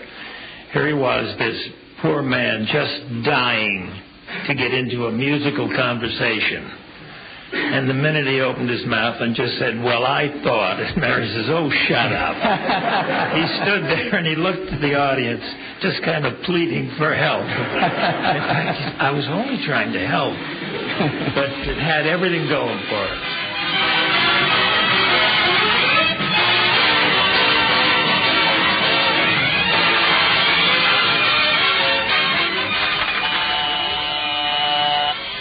Oh, Mabel. What is it, Gaitches? Mr. Benny's line is flashing. Yeah, I wonder what Sparkle Plenty wants now. I'll plug in and find out. Hello? Yes, sir, I'll call you right back. He wants I should get him Mary Livingston. Mabel, have you noticed how much Mr. Benny has changed? In the last few months, he's gotten awfully gray at the temples. His hair? No, his chin. Well, I didn't notice that, but there are lots of other changes in him. Give us for instance. Well, he's so handy. He says when he was at the Palladium in London, he was the greatest thing that ever happened to England. No. Yes. He says he's so popular that he expects Princess Elizabeth to call her baby boy Jack Mountbatten Benny. What? Of Edinburgh, yes.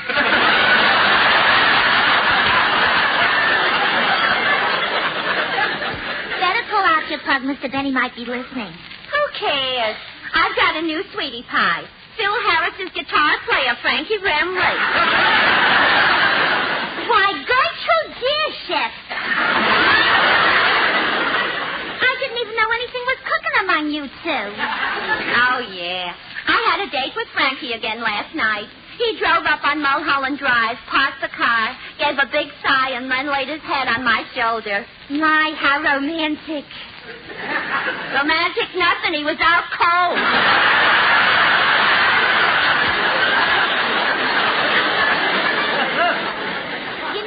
I can't understand you. How can you go for a guy like Remley when Phil Harris is around? Phil Harris.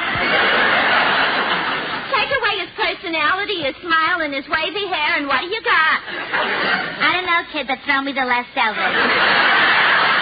Ladies and gentlemen, there are two telephone operators on my program whom you've enjoyed many times. Bea Benaderet, who plays the part of Gertrude, and Sarah Berner, who plays the part of Mabel. Well, Jack, I don't see the girls around. You don't? Well, then maybe they're still at the switchboard. I'll pick up the phone and find out. Oh, Mabel, what is it, Gaitches?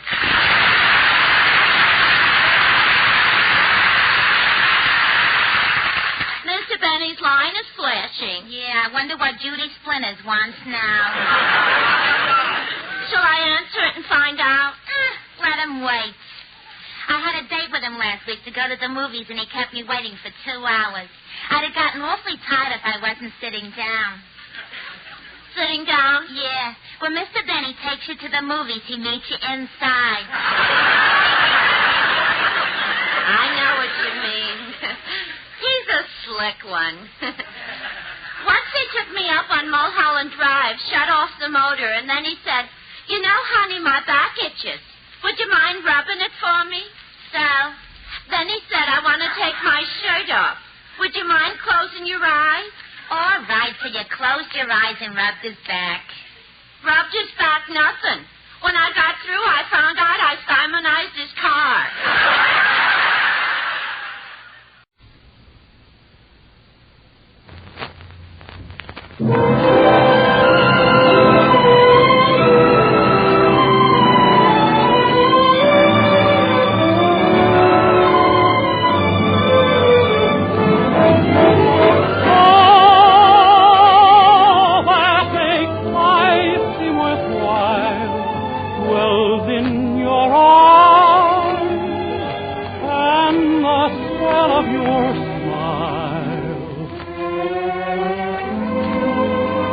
Ladies and gentlemen, the new Dennis Day program with Sharon Douglas, Verna Felton, Dink Trout, John Brown, Joe Kearns, Lee Benadaris, Jerry Hausner, Charles Dant and the orchestra, and starring the popular young singer of the Jack Benny Show in A Day in the Life of Dennis Day. And now here's Dennis singing Take Care. Take care when you say take care. Your lips may impart sweeter things than your heart means to say. Take care when you say take care.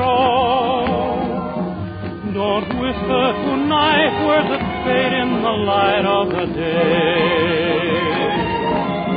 Who knows if the spell we're under will still be as strong when the moon is no longer there. A heart that's swayed in a moment such as this may be betrayed by the madness of a kiss. When you say take care, oh, take care.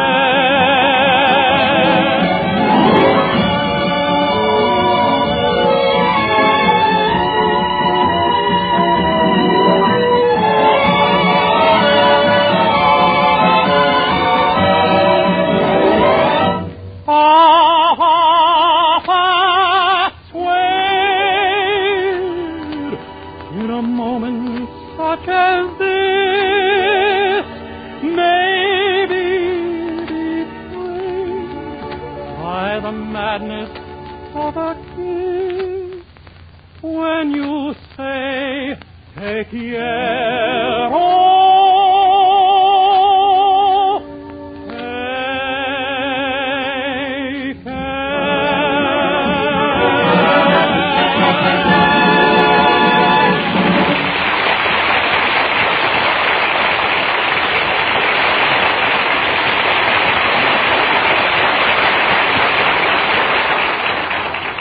Yes, that was the beautiful voice of Dennis Day. But exactly what sort of person is our hero? Well, suppose we ask some of the folks of Weaverville, where Dennis lives and works. They know him best. For example, there's his boss, Mr. Willoughby, who owns the drugstore where Dennis jerks sodas. Mr. Willoughby, how do you feel about Dennis? Dennis Day? Well, when I first met Dennis and hired him to work behind my fountain, I wasn't sure whether he was a soda jerk or not. But I knew he was some kind. Yeah. Now, how about a few words from Mildred, Dennis's girlfriend? I think Dennis is a perfect love. It's just that no one understands him. People in this town judge other people by how much money they have or how many brains. Either way, it's very unfair to Dennis.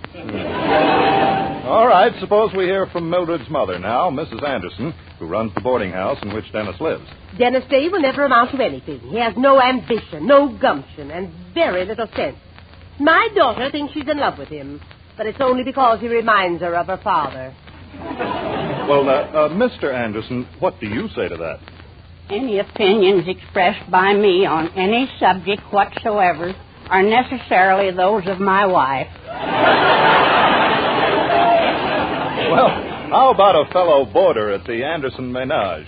Mr. Snedeker, how do you feel about Dennis Day? Don't mention Dennis Day's name to me. I ought to tear him limb from limb. Wants to borrow my car, he says, so he can drive his girlfriend Mildred over to pick up her costume for the masquerade party tonight. Why did I give it to him? Because I'm a big, fat, good-natured slob, that's why. And what happened? What happens to my car? I'll tell you what happened.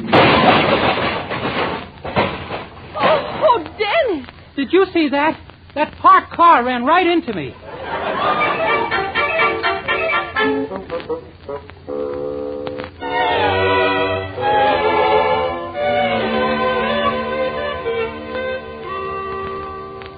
Golly, it's going to cost me $25 for Mr. Snedeker's fender, Mildred. Where am I going to get $25? Well, haven't you saved any money out of your salary at the drugstore? I've only had the job 2 days. Anyhow, with taxes what they are, I couldn't possibly save more than $6 a week. Well, how much is your salary? $6 a week. Well, we've just got to think of something. If Mr. Snedeker tells Mama, she's liable to throw you out of her boarding house. And I don't know where you'd get another room with this housing shortage.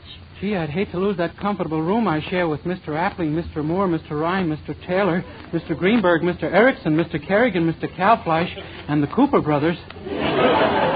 Especially this week when it's my turn to sleep in the bed. Well, we just got to raise the money somehow.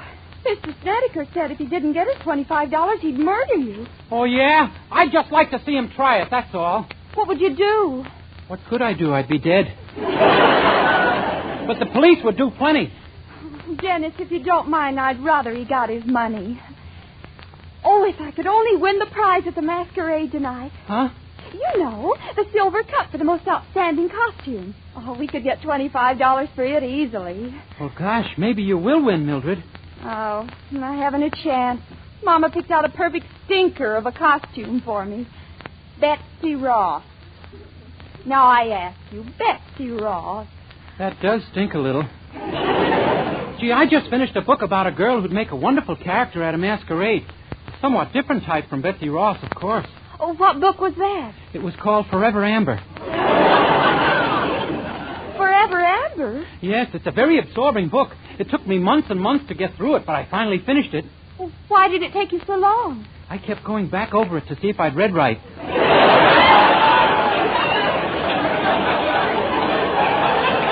Very educational reading. You know, Mildred, it's very educational reading for a young fellow like myself, though. Believe me, I learned plenty about the London fire. Golly, you know, I'll bet Amber would win that cup in a walk. Dennis, I'll do it. You mean you'll go to the masquerade as Amber? Exactly. Gee, you're liable to catch an awful cold. Don't be silly. Now, what can I do with that costume? Cut out the sleeves, lower the neckline, make it slinky and tight-fitting. I don't think Betsy Ross would like this. Oh, gee, Dennis, I'm sure it can be done. Look, I'll go right to work on the costume. Oh, but there's some other things I'll need, and you'll have to get them for me. Okay. Now, let's see. I'll need a tiara for my hair, earrings, a pair of black lace step-ins, some exotic perfume. Ooh, what you said. Exotic perfume? No, the one before that. Now, look, you can get everything in the same place. There's a little shop on Elm Street called Yvette of Paris. Ask for Mademoiselle Yvette herself and tell her what you want. You think she'll believe me? Well, tell her that for me. She knows my size and everything. Remember, Mademoiselle Yvette. Now, hurry.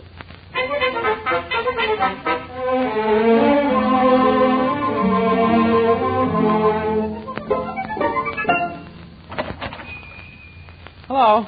Hello. Could I see Mademoiselle Yvette of Paris, please? You're talking to the Mademoiselle in person already.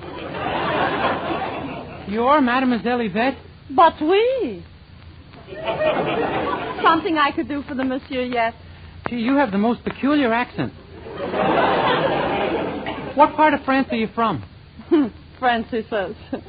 Mademoiselle Yvette is just her name on the door. Then you're not really from Paris? Listen, The last time I saw Paris, it was holding up my husband's socks. Now, is there something I could do for you? Well, yes, there is. Mildred Anderson asked me to get some things for her. A tiara for her hair, a pair of earrings, some exotic perfume. Yes? And a pair of black lace.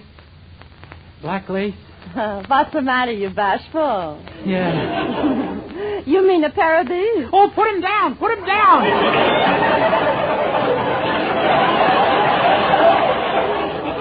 So what's the matter? Why are you getting excited? There's nobody in them. I know, but I got a vivid imagination. Anyway, she doesn't want that kind. She wants black lace. Black lace, huh? Is black lace becoming already in Weaverville de rigueur? De rigueur? It's a little thing I picked up from Charles Boyer. It means stylish. Oh, I see. You pick up little things from Charles Boyer, huh? All the time. It should happen to my husband. Okay, anything else? No, that's all. All right, I'll wrap everything up together. I'll be back in 1 minute. Gee, these pink ones are kind of cute. I wonder if... No. Still, they might. I'll ask Mademoiselle Yvette. No, it's ridiculous. I'm sure they don't make them for men.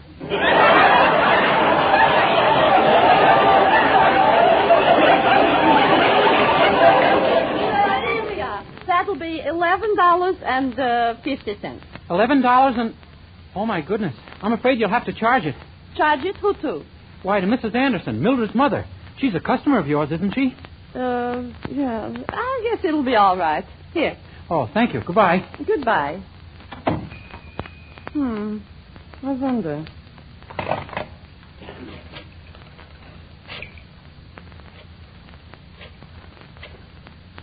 Hello, Mrs. Anderson. This is Yvette of Paris. Look, Yvette of Paris. Yvette of... Rena Feinschreiber, who makes for you the corsets.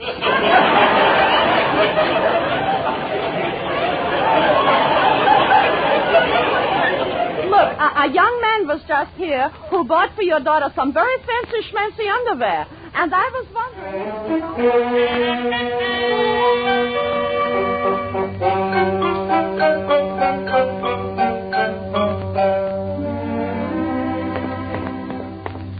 I saw you standing in the sun, and you were something to see. I know what I like, and I like what I saw, and I said to myself... Hello, Mrs. Anderson. Good evening, Dennis. It may interest you to know that I just had a phone call from Mademoiselle Yvette. Oh, really? I have also had a little talk with my daughter Mildred. Oh, really? I found out she intended going to tonight's masquerade dressed as a certain brazen hussy. Oh, really? She is not going to the masquerade at all. I've locked her in her room. Oh. Dennis, if you say, oh, really again, I shall scream. Oh, did you? Yes, I did. Oh, really? I also found out that the idea of going as this Amber came from you. Oh, no, ma'am. I just happened to mention... Nevertheless, Dennis, Mr. Anderson and I feel it's about time someone had a serious talk with you. Normally, of course, that's the duty of the head of the family. Yes, ma'am. But my husband has offered to do it instead. Yes, ma'am. I leave. And you two may talk this over, boy, well, whatever the two of you are, talk it over. Good evening, Dennis. Oh, hello, Mr. Anderson. I didn't see you sitting there. I guess your wife had you blocked off. Been that way for 22 years. My wife is pretty excited about Mildred wanting to go to the party as Amber, Dennis. Yes, sir.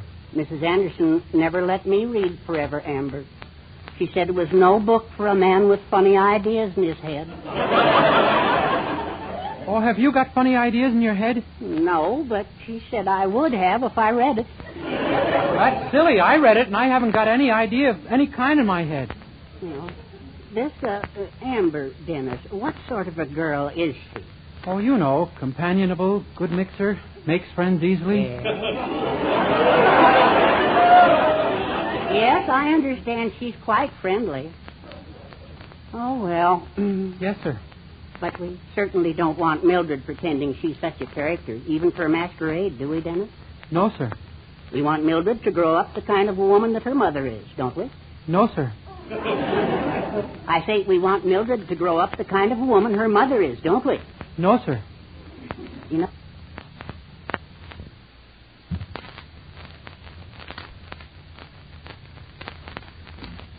Oh, Dennis, I think this is the beginning of a beautiful friendship. Mrs. Anderson undoubtedly has many good qualities, but she does boss you around quite a bit. Well, all women boss you around, Dennis. Some do it quietly and sweetly. Some, like my wife, do it loudly and firmly. But they all boss you around. Golly, maybe the world would be better off if there weren't any women, just men and children. What a beautiful thought. Well, I hope you've gotten something out of this little talk, Dennis. Yes, sir, I have. I know I have. I'm going to read that Forever Amber if it takes me the next 10 years. And if it's what I think it is, who cares? Yes, sir. Well, I'll be getting back to Mademoiselle Yvette with this stuff. We won't need it now. Bye, Mr. Anderson. Bye, Dennis. Dennis. Huh? Dennis, over here. Mildred. Quick, climb through the window and don't let Mama see. What? Hurry and hand me that box. Here. Easy. You heard what Mama said about the party, huh? Yeah, she won't let you go. I know. She took one look at what I did to this Betsy Ross costume and nearly fainted. Gosh, you did make it kind of daring. Well, I guess we'll never get that $25 now. And why not? This cup is for the most outstanding costume, isn't it? Isn't this costume outstanding? Yes, but there's no one to wear it. Oh, yes, there is. Well, what do you intend to... Oh, no. No, Mildred, don't look at me like that. Oh, Dennis, don't be that way. You'll make a beautiful Amber. But how can I be a girl? Girls are built differently than I am. I'm taller. Well, notice that. I guarantee that in this dress and wig, no one will be able to tell you from Amber. I bet I could never fool Charles I. No, Mildred, I won't do it. Dennis, think of Mr. Snedeker's fender. Think of the $25. Think of the housing shortage. All I can think of is black lace. Black lace. There's step-ins. It isn't how I get in, it's how I feel after I'm there. All right, Dennis. I guess I shouldn't have asked you. Forget it. Mildred, I thought I meant something to you. I thought you'd do it for my sake. I was wrong. Oh, Mildred, stop. I can't stand seeing anyone cry. You don't care if Mama throws you out of the house and we never see each other again. You don't care. Mildred, I can't stand here and see a woman cry like that. There's only one thing I can do. Yes? I'm going to get out of here. Dennis, you come back here. We're going to win that cup and pay off Mr. Snedeker. Now go in the bathroom and get those clothes off. But, Mildred... Here, take all this and put it on. And when you come out, I'll fix your makeup. You mean I have to put all this on? Yes. Mildred, I read another book once about a wonderful character named Abraham Lincoln. All I need is a beard and a short pair of stilts, and I'm sure that... Get into that bathroom. Yes, ma'am. Gee, my mother always wanted a girl, but this is ridiculous.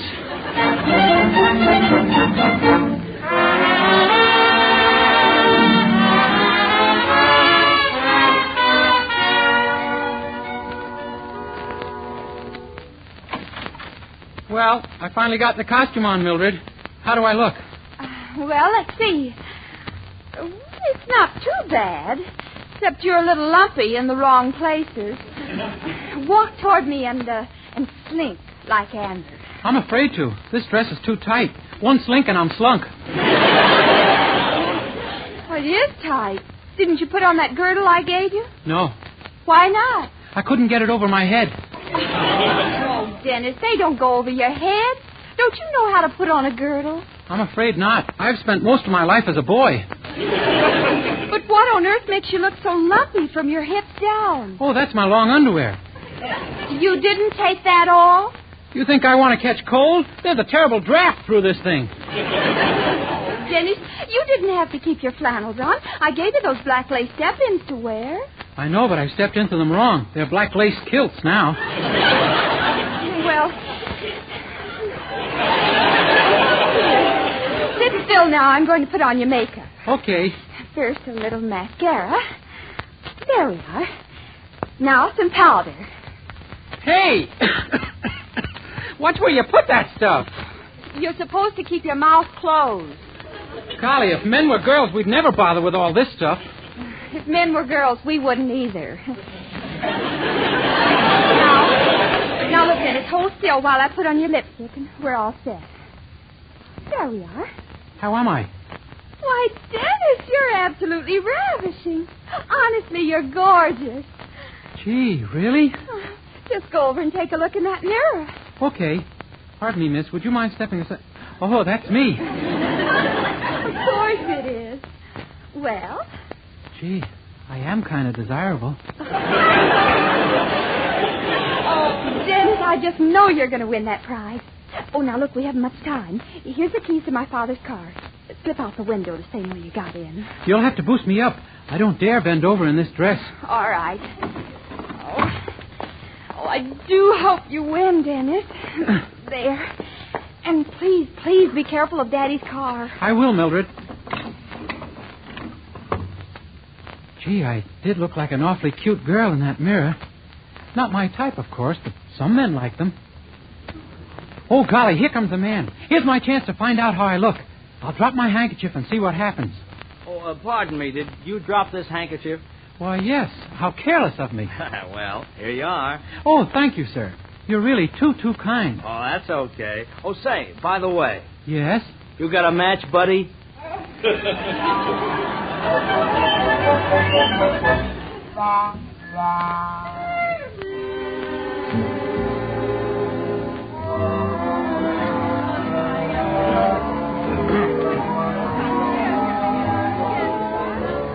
Hello, Mr. Willoughby. Hello, Dennis. I beg your pardon, miss. When I heard your voice, I thought you were a boy who works for me. I do. I'm Dennis. Well, by George. I'd certainly never know you in that dress and with a mask on. Say, who are you supposed to be, Dennis? I'm Amber. You know, the book, Forever Amber. Oh. I may have read it. It sort of escapes my memory. Then you didn't read it.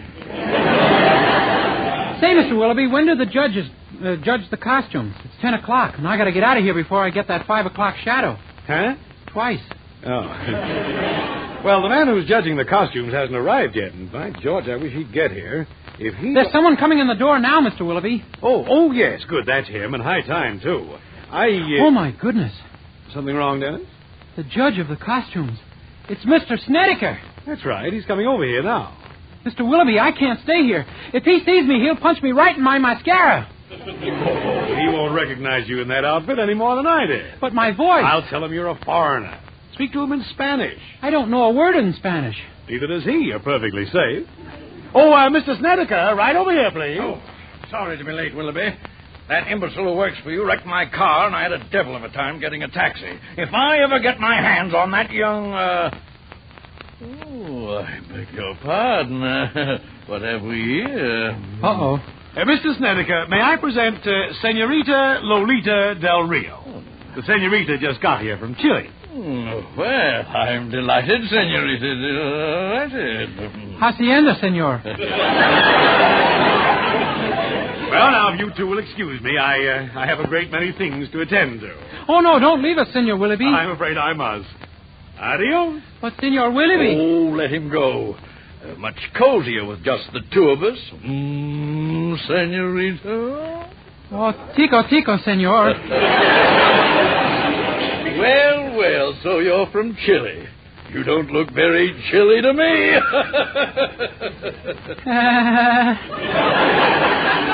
I'll bet you're a dream, all right, underneath that mask. How about a peek, huh? Oh, no, senor. Oh, come on, a teensy-weensy little peek. No, senor. Not until the price for the winning costume has been giving out. Oh, I see what you mean, my little enchilada. I thought you would, my great big cucamonga. Speaking as the official judge, I think your costume has an excellent chance. Oh, thank you, senor. Yes, an excellent chance. Are you married, senorita? No. Neither am I. You know what I mean? See, but I doubt if anything will come of it. I don't know. I waited a long time for the right girl to come along. Who can say I'm not looking into her eyes right now? Me. Huh? Ladies and gentlemen, it's now time to award the trophy for tonight's outstanding costume. That is, if our judge, Mr. Snedeker, has a winner picked out. I sure have, my little beauty? Oh, Senor Snedeker. Folks, your attention, please. Now, after a careful study of every costume here tonight, I take pleasure in awarding this beautiful silver cup to the little lady on my left. Oh, what was that name again, Senorita? Dennis Day. Senorita Dennis Day. Well, my little tamale, are you satisfied now? You can take this lovely silver cup back to... Senorita who? Dennis Day. You! Why, you are... Mr. Snedeker, please. Calm down. Don't get excited. Don't get excited. Why, I as good as proposed to you. It's all right. I didn't accept. Didn't accept? No, Mr. Snedeker. If you'd like to withdraw your offer of marriage now, believe me, I'll understand. Why? Let me at him. Let me at him. Mr. Snedeker, please. Let me at him.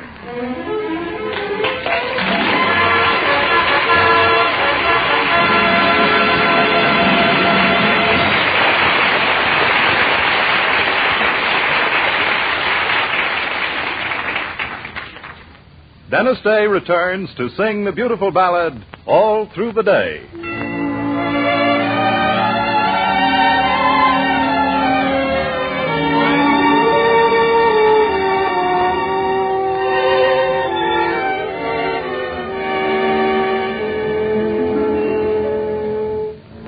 I sit alone in the golden daylight, but all I see is a silver sky. For in my fancy I sweep away light and keep my image of the sky just the way we like it, you and I.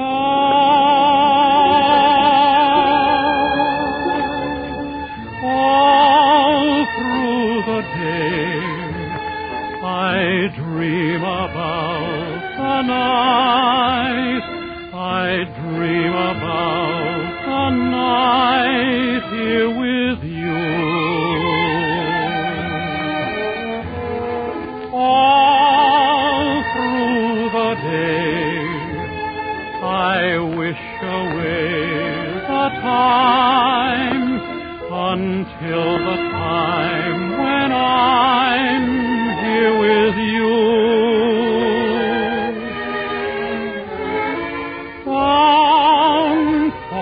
The sun, I run to meet you.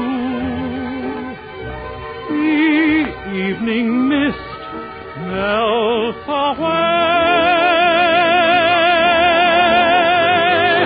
Down smiles the moon, and soon your lips recall the kiss I dreamed of.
sure to be with us next week for another in the series of Dennis Day programs. More songs, more adventures in the life of our star, Dennis Day, who'll be back when you hear... Oh, that makes life seem worthwhile, dwells in your eyes, and the spell of your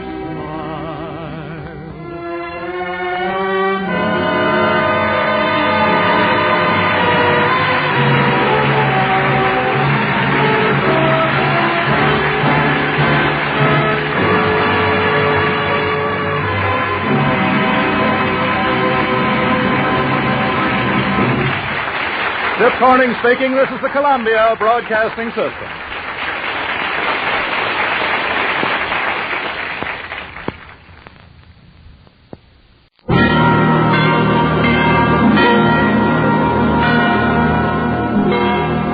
Schlitz, the beer that made Milwaukee famous, presents The Halls of Ivy, starring Mr. and Mrs. Ronald Coleman.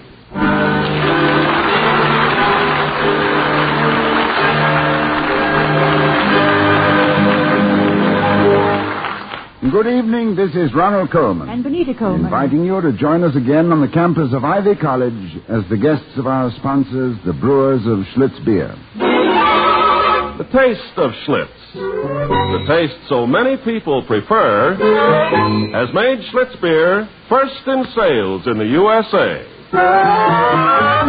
If you like good beer, do as millions of people are doing all over the nation. Ask for Schlitz, the most popular beer in history. And now, the Halls of Ivy.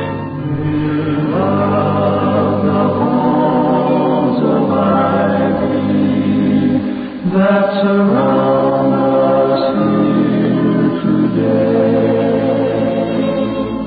Welcome again to Ivy College, that is, in the town of Ivy, USA. At this time of the year, academic responsibilities are pushed around by social obligations. And while great public issues wait for action, momentous personal decisions must be made. For instance, what gifts to buy for Aunt Edith and Cousin Ted. Dr. William Todhunter Hall, president of Ivy, in common with most men, solves such major problems by leaving the Christmas shopping to his wife, Victoria, who at the moment comes in laden with packages. Toddy, help! Whoops! Quick! Coming, darling, coming. Good heavens, where are you? Oh, here I am, under Mrs. Merriweather's silver salver. Oh, here. Now, be careful, you better unload me by layers. Now, take off the top one first, but watch it. That's the Wellman's Lady Susan. I've got it. The Wellman's what? Well, you know, it's a whirligig for nuts and pickles. I got them in one in Chartreuse. A whirligig for Wellman. Nuts and pickles, yes. Make a nice lyric for a song, don't you think? Let's save up our dimes and nickels and buy old pickle post some pickles. Let me sit down and get my breath. It was rough going at the Ivy department store today. I think it's really very intelligent of you to let me do the shopping, darling.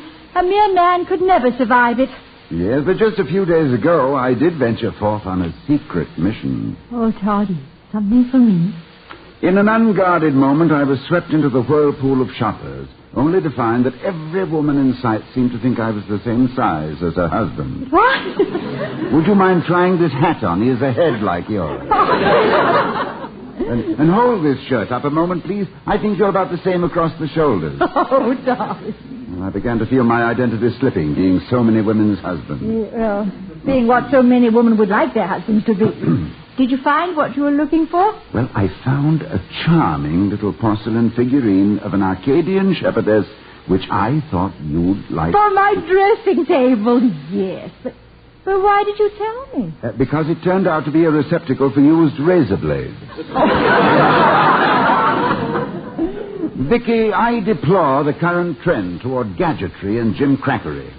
Everything must be made to look like something else. And then hollowed out, so that it may be planted with some creeping greenery. Statuettes of the Venus de Milo, with electric clocks set into her midriff.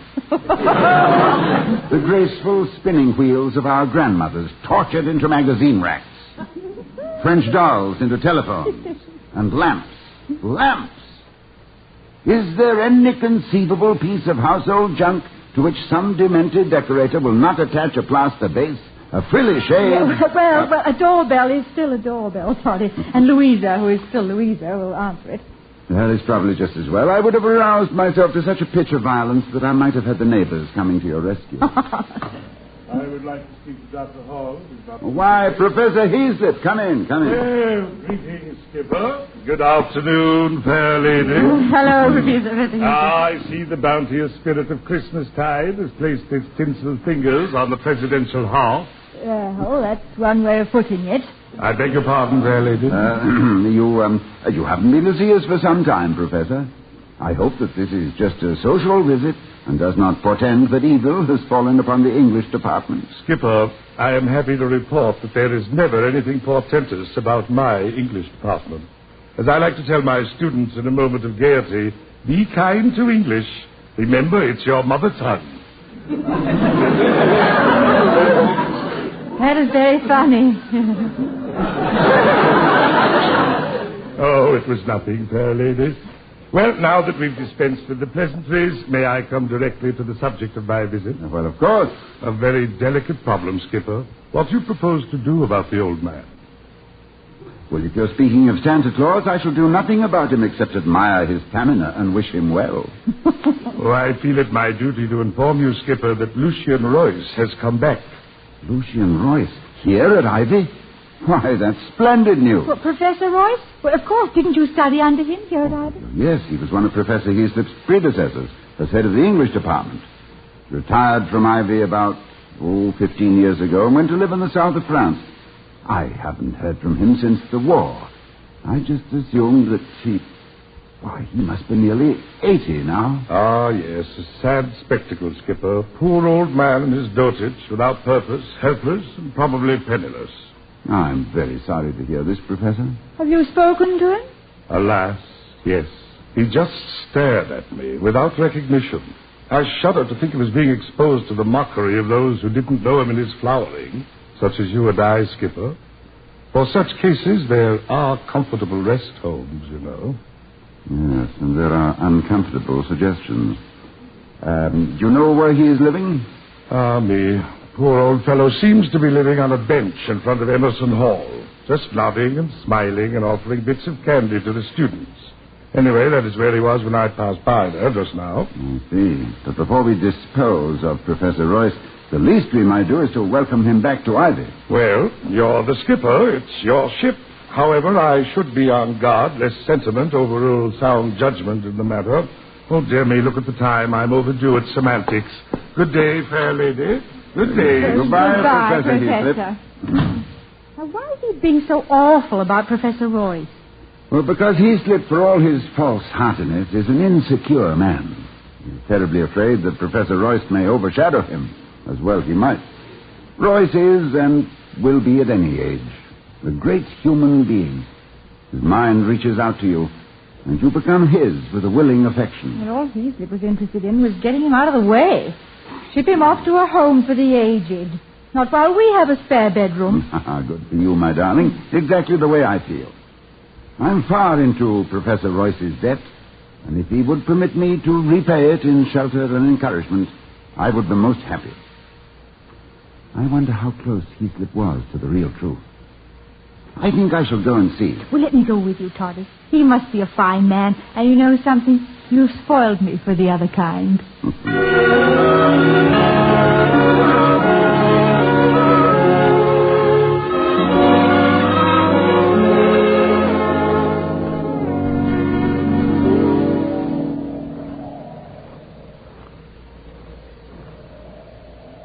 There he is, Vicky, sitting on the bench. So much smaller than I remember him. Maybe the bigness you remember was inside of him. Toddy, I think he's asleep. Yes. Crosby shouldn't disturb him. We can come back. Wait, don't go. You're Bill Hall. Professor Royce. I saw you coming. I just closed my eyes a moment to remember the first time I ever saw you. when you registered for my English class. Won't you and your beautiful companion sit down? Here, let me brush the snow away. I don't believe you ever met my wife, Victoria, Professor. Wife? Oh, yes. Somebody did tell me. I don't remember who. Dear me. I never got around to sending my congratulations. I hope that you'll both accept them now, with the interest they've accumulated over the years. Why, thank you, Professor Royce. Now, that makes me feel like a bride again, but not that I ever really stopped. We're delighted to have you back, Professor. Only I wish you would let us know you were coming. I would like to have arranged a small get-together with some of your old friends. It is kind of you, very kind, but I came back to have one more look at Ivy and to see if the reality of it is as green as my memories. You know, I sometimes forget what happened last Saturday, but I can remember the hour and the day when I received my first appointment to the faculty here, and that's decades ago. Tricky thing, memory. Yes, and possibly the most precious of our possessions. A repository for the jewelry of our past, to which each of us has the single key. You know, I don't recall whether it was at my Aunt Edith's house or my grandmother's, but there was a sampler on the wall that I've remembered since I was a child. It said, "Memory is the power to gather roses in winter." Then I guess I have quite a large garden to take care of. Well, I hope there's one bud with a ticket on it labeled, "Genus Freshman. Species, Bill Hall." Oh, there is, my dear. Yes. I can see him much better as an undergraduate than later on when he joined the faculty. Now tell me, Professor, what did William look like in those days? Fresh. Oh, I mean, bright-eyed and spick and span. Never talked much, though. Yeah, well, he got over that. And he was pretty shy. Was he? Oh, Maggie Spencer. Remember her, Bill? Oh, yes. Of course, she was my psychology teacher. Well, she used to think you were kind of a problem. Never opened your mouth in class, but always turned in the best papers. I told her not to worry. When you untied your tongue, you'd be a spellbinder. Oh, well, sometimes I think I've become more of a loose leaf binder. Filled with transient observations, assorted notes, and obsolete agenda. I bet you don't remember when Maggie Spencer was first appointed to Ivy. A woman professor of psychology? It was heresy. Caused one of the biggest... Say, Bill, what time is it? Why, it's almost 4:45. Oh, I've got to hurry or I'll miss my dinner. Where are you staying, Professor? I tried to get close to the campus, but, well, it's more practical. I'm at Mrs. Shea's boarding house. It's only a 15-minute walk. I've enjoyed this, Bill, and, what was your first name, my dear? Victoria. Lovely name for a lovely girl. Bill hasn't changed, Victoria. Still bright-eyed and spick and span. Goodbye. Goodbye. Goodbye, Professor. Oh, Toddy, he's so nice. He's like a teddy bear. Vicky, remember what Charles Dickens said?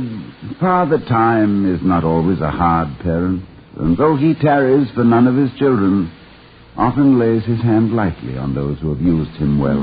And Heathcliff wants to throw him on the ash heap. Well, I think we should have a nameplate put on this bench just for him. Yes, if anybody ever earned it. Oh, Toddy, look, he's forgotten his umbrella. But we can still catch him. No, darling. It won't help much if it snows again, and I don't think it's going to rain, and it provides us with a good pretext to go and see where and how he is living. I think we can return his umbrella without letting him know we are worried about his overhead.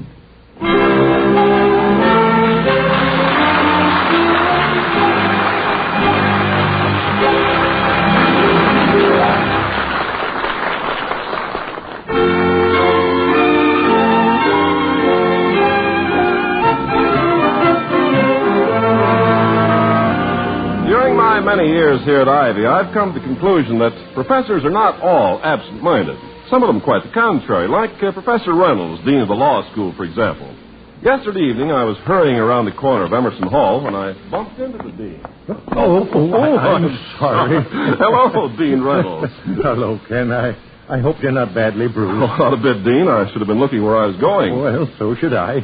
I'm not often guilty of such wool gathering. Oh, you're not an absent-minded professor, then. Not today, anyway. No, today I'm a present-minded professor. Present-minded? Yes. I'm on my way to buy a case of presents. Christmas, you know. A case of presents?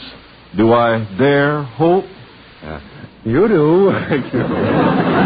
I always have a couple of cases of Schlitz beer on hand at Christmas. I find that several bottles to the mailman, the grocery man, and other faithful visitors not only gives them a little added cheer, but gives me a reputation for good taste, sound judgment, and as a legal expert, knowing when a case has real merit. And I suppose it also helps to dispel the common belief that law is a dry business. A good point, my boy, good point. As a matter of record, I believe Schlitz gave a sound precedent for good taste in 1849, 103 years ago, and has been confirming it ever since. With 24 character witnesses in every case, a double jury, you might say, bringing in a directed verdict of res ipsa loquita. Will the court brief me a little on that? Res ipsa what? Res ipsa loquita means the thing speaks for itself. Oh, I see. And Schlitz definitely is the thing with people who like the taste of good beer. In fact, Schlitz tastes so good to so many people that it's first in sales in the USA. I believe it. So, what do you say we clear the court, adjourn to my chambers, and sample the evidence? Oh, gladly, sir. That's one bar examination I never refuse to take. Let's go.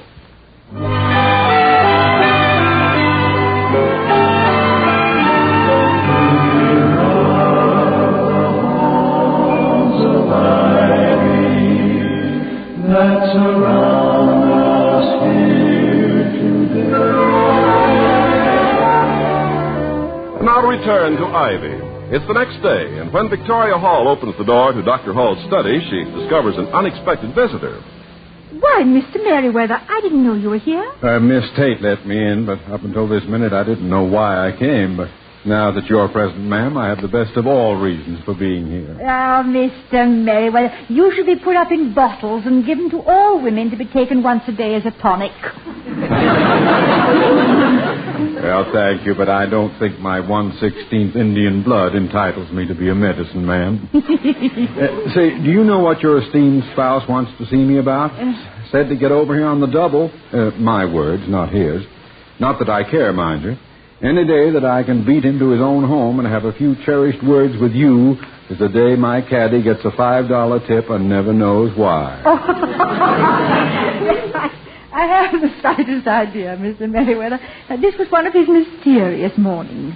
He muttered through his orange juice and was thoughtful through his toast and left with a quotation from Antony and Cleopatra. I know. No, it gives me a horrible sense of inferiority. All I can remember that's quotable is Humpty Dumpty or Little Boy Blue. I guess my heart goes where the Mother Goose goes. But what did Antony say to Cleo? Well, he said, fare thee well, the elements be kind to thee, and make thy spirits all of comfort. Ah, Shakespeare. What that man has done for the quotation mark.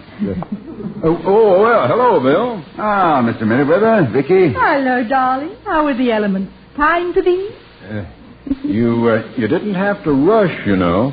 It's no particular hardship just standing around making highly proper advances to your wife.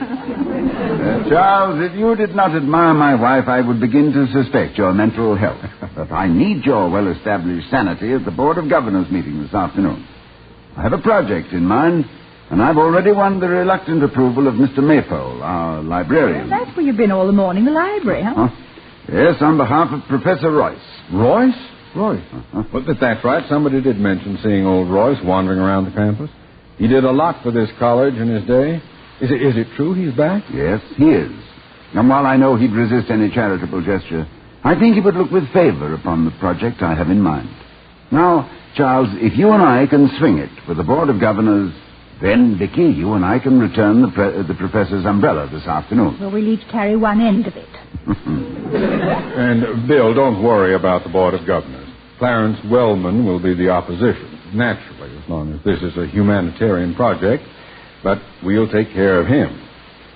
And Mrs. Hall, is it painful to have your ears pierced? I don't know, Mr. Merriweather. Why?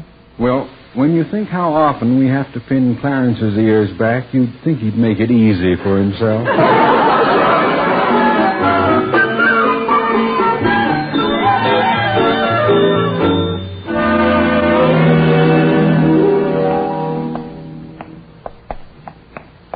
Well, it was much easier than I thought, Vicky. As a matter of fact, the Board of Governors was quite enthusiastic. What, even Mr. Wellman? Mr. Wellman most of all. He said, tradition is a living thing at Ivy. Living, Dr. Hall. Symbolized in the sacred plant which clings to our hallowed walls. Walls, Dr. Hall. Well, that's very good. Thank you, darling. There was a tear in his eye, too. It couldn't have been sentiment. He must have a cold. Here, do you want me to take the umbrella? No, darling. I'll carry it. Reminds me of my romantic past. Romantic? What, an umbrella? Certainly, darling. An umbrella built for two should have been the romantic song hit of the 90s, not a bicycle. Toddy, give me your answer, do. Well, my answer is that the curls blowing round a lady's neck can be undoubtedly devastating when viewed from the back seat of a tandem, but give me the umbrella snuggle all the time. No, not all the time I won't, unless I'm the girl. But the professor's umbrella reminds me of that lovely walk we had in the New Forest in England. Remember? Yeah. It was before we were engaged. Well, I was engaged. I was on the brink, shivering happily. And I said, come on in, the water's fine. Anyway, that day in the New Forest, we'd finished our picnic, and we had reached this spot where...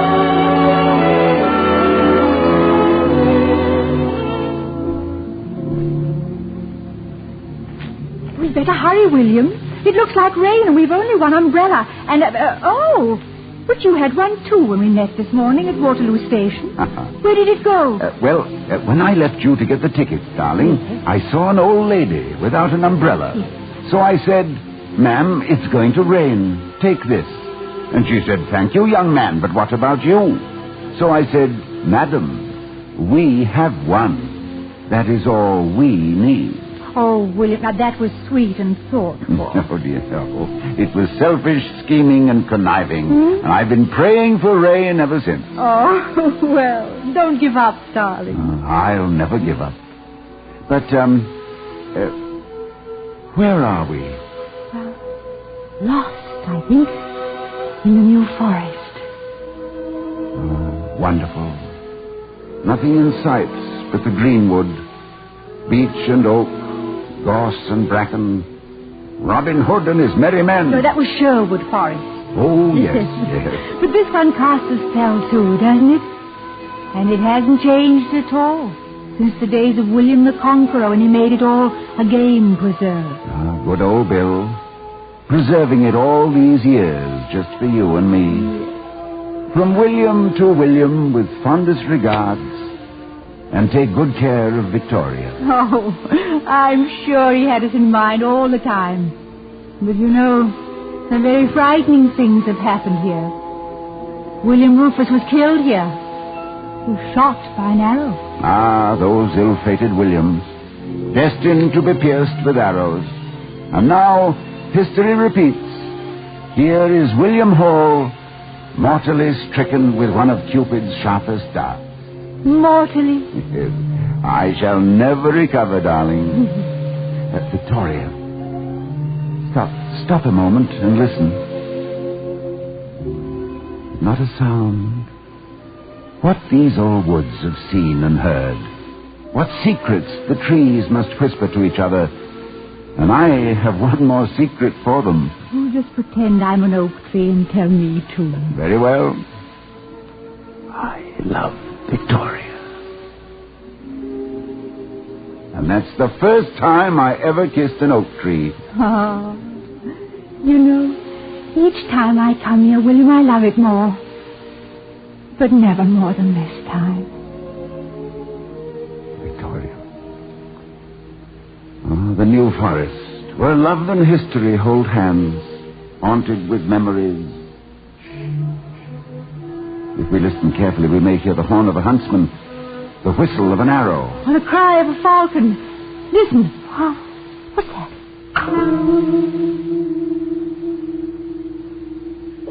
Well, that was an arrow. Where is it? Did you see it? We never see it. You said yourself the place was haunted.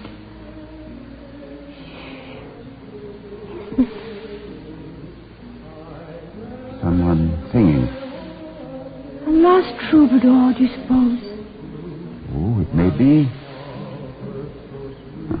Perhaps it's coming from some cottage nearby where they may give us a tankard of ale or a posset of mead. Mead, yes. They still drink it in these parts. It's made with lemon, honey, cowslip, and sweet briar. But listen, he's coming closer. And that is the flower for me. I oftentimes have plucked that red rosebud till I gain it. Victoria, where was he? I didn't see him, did you? Where did he go? I think he went the way of the arrow, William. We won't see him.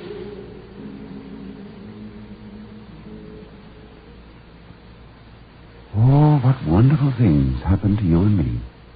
Don't they? It must be. Love, my dear. Let's put up the umbrella. In a haunted forest, it's the only privacy we can expect. The sun is breaking through. I know it is, darling, but let's put up the umbrella. Darling! Why are you opening the umbrella? The sun is shining. Where are you? In the new forest, listening to a troubadour. But, darling, we're at Mrs. Shea's. Mrs. Shea's boarding house. Mrs. Shea's boarding house? Oh, of course, yes. But that's no reason to lose the opportunity for one more umbrella snuggle. Oh, darling. Well, I've been carrying that old umbrella around for years, and now I've finally seen a good use for it. Oh, Professor Royce. We were just coming to see you. Yeah, I hope you weren't worried about your umbrella. No, not at all. I'm always leaving it someplace. But it always comes back. And sometimes with the most charming people attached to it. Were you going anywhere in particular, Professor? Are we keeping you? No. I stopped going anywhere in particular a long time ago. Well, then I have something to discuss with you. The Board of Governors has endorsed a new project to be called the Annals of Ivy. I've been eager to get this started, but I've had some difficulty in finding a suitable person to write the initial volume. Yeah, Professor, you have no idea what a relief it was to William when he discovered you were here. Well, you solved his problem. I have? If you could find the time, Professor, we'd be very grateful. Naturally, there's a modest, but I hope satisfactory subsidy. You'd pay me for daydreaming? Well, there'd be some research. As a matter of fact, there's a good deal of work involved. And a good deal of life. You see, Ivy was my life. That's it, exactly, Professor. Now, we'd like your kind of personal approach. Oh, perhaps we could call it the autobiography of a college.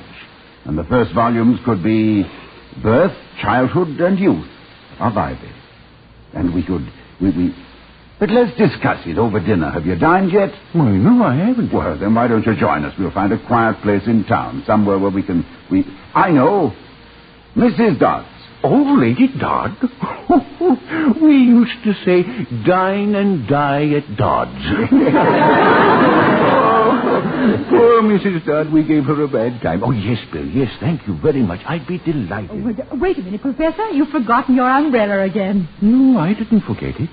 But there's not room for 3 of us under it.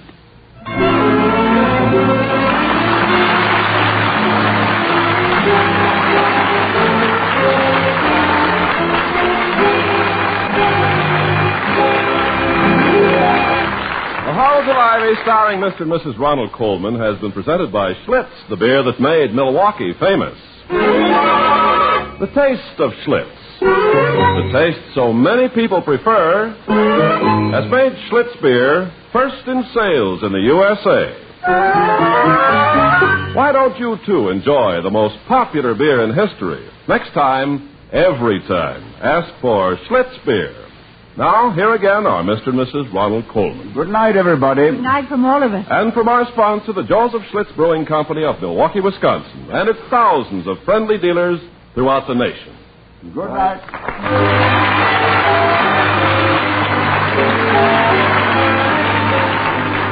We'll be seeing you next week at this same time at the Halls of Ivy, starring Mr. and Mrs. Ronald Coleman. Mr. Merriweather is played by Gail Gordon. Professor Heaslip was Alan Reed, and Professor Royce was William Johnstone.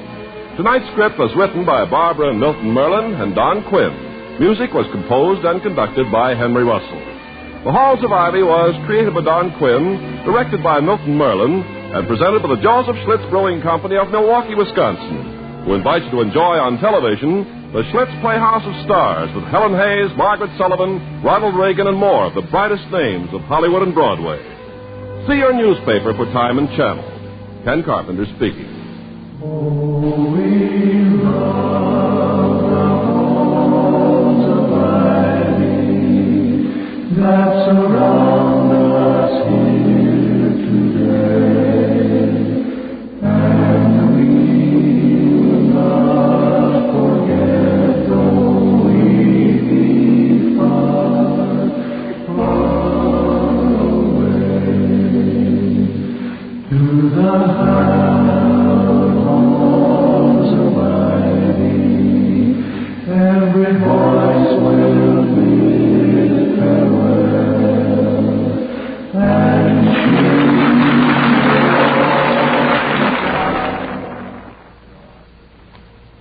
the preceding was transcribed.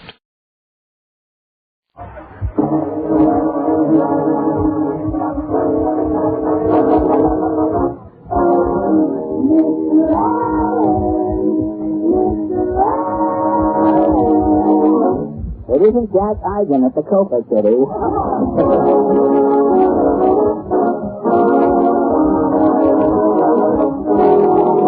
The makers of Shepherd Cheese and Tender Leaf Cheese present the Fred Allen Show with Fred's guest, Bing Crosby in the flesh.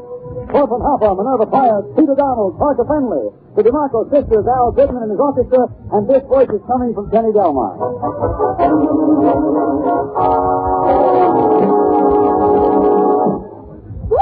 Ladies and gentlemen, the mayor's started a drive to clean up the city. Helping the drive along, we give you a man who has dusted off some old jokes for tonight.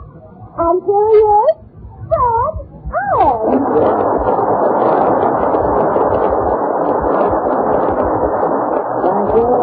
Thank you, and good evening, ladies and gentlemen. And Portland, I was listening to the end of the Edgar Bergen program. What was your opening proclamation? I didn't quite get it. Mayor O'Dwyer wants people to help clean up the city. Well, how can New York be dirty? The last time it asked Governor Dewey for money, the governor gave the city the brush. Mama says there's only one way you can clean New York City. How?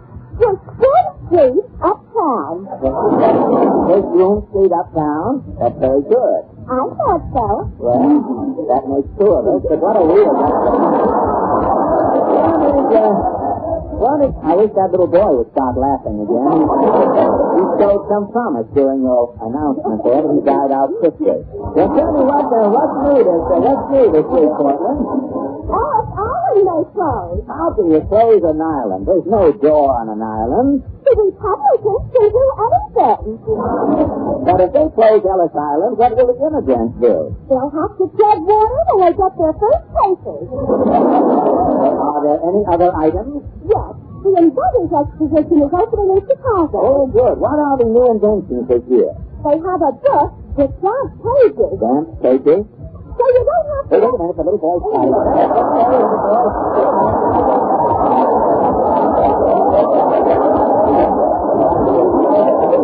You can just keep him awake for the half hour. They have a book with blank pages. Yes. So you don't have to wet your finger to turn the pages. Oh.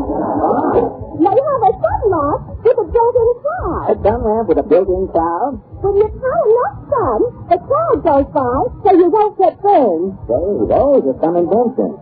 They have a bifocal percolator top. A bifocal percolator top for what? so that people with proud eyes can look in and see if the coffee's Perkins. And speaking of Perkins, I thought the little boy would go for that shit. And speaking of Perkins reminds me, Portland, there's no Perkins sign on that post. I better start heading for Allen's Alley.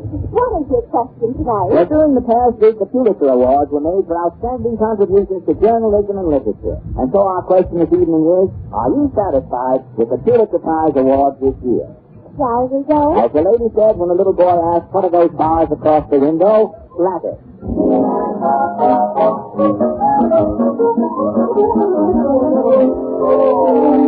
Well, here we are back in Allen's Alley, Portland. Faye, I guess the senator's in. His mule's harness is hanging there on the hall, please, Faye. Well, let's now.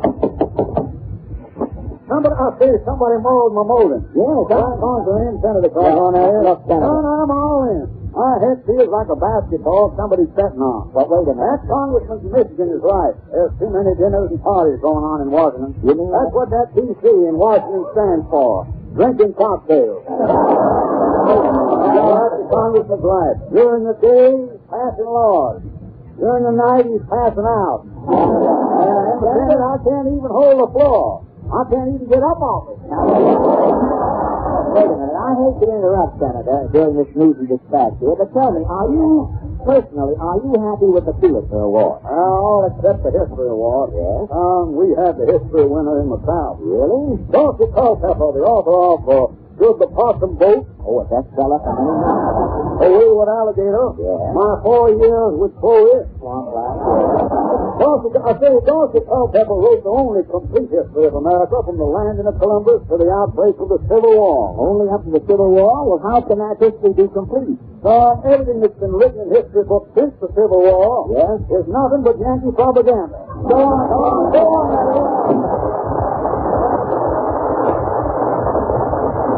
Well, the North could really make peace with the Senator. Well, now, let's see if Mr. Moody is still around. Ready, Bob?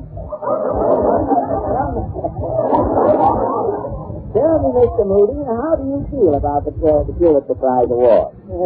I tried to hold in, but I had to laugh. You have to laugh at one of the awards? The greatest news story. Greatest news story last year happened right here on my farm. Really? Well, what was it? Well, the Tree Lovers Guild had to do. Yes. Some tree surgeon did a talk on pruning. After the talk, there was a feed. Sarsaparilla and cupcakes. I must drink 2 gallons of sarsaparilla and 30 cupcakes. Yeah? When I got into bed, the sarsaparilla started trying to get into the cups in the cupcakes. I was yelling and moaning. What happened? The doctor called me, he says, Moody, he says, if you don't get a blood transfusion, you're gone. A blood transfusion, eh? There wasn't a human being on the farm. Not a human being. Well, what did the doctor do? So he went out into the barn. Yes? The doctor fetched the goat to my bedside. And? He opened my vein and the goat's vein with a sickle, and he gave me the transfusion. Good. That doctor saved my life. Well, that sure is the biggest story of the year. And then Pulitzer's missed it. How do you like that? Well, Titus, you look wonderful. You're full of goat blood, and it doesn't bother you at all? No.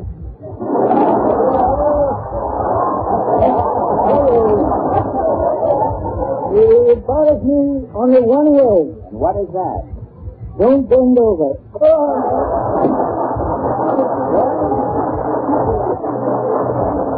Titus is nearly, he's all but. Well, let's try this next door. How do you do? Oh, Mrs. Kirschbaum, how do you feel about the Pulitzer Award? Well, the Poetry Award, to me, it's coming like a shot. Oh, really? Well, who should have won the Poetry Award? Edgar Allan Poe, the delicatessen poet. Edgar Allan Poe. He's rhyming only about things he has seen in delicatessen. Oh, really? Well, what are some of his poems? Like chicken fat and only that.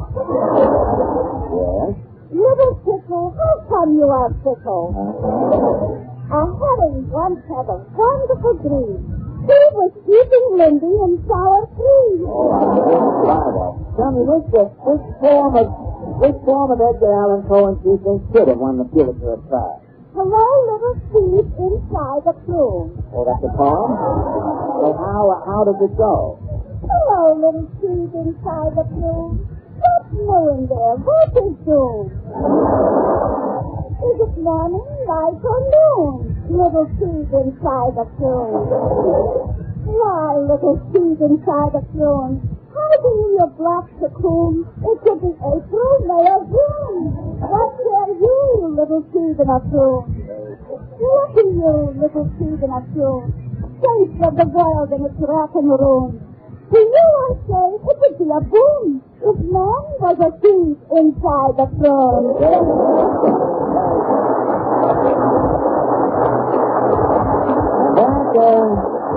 That somehow brings us to Mr. Cassidy's door. Well, let's arouse the classic Mr. Cassidy.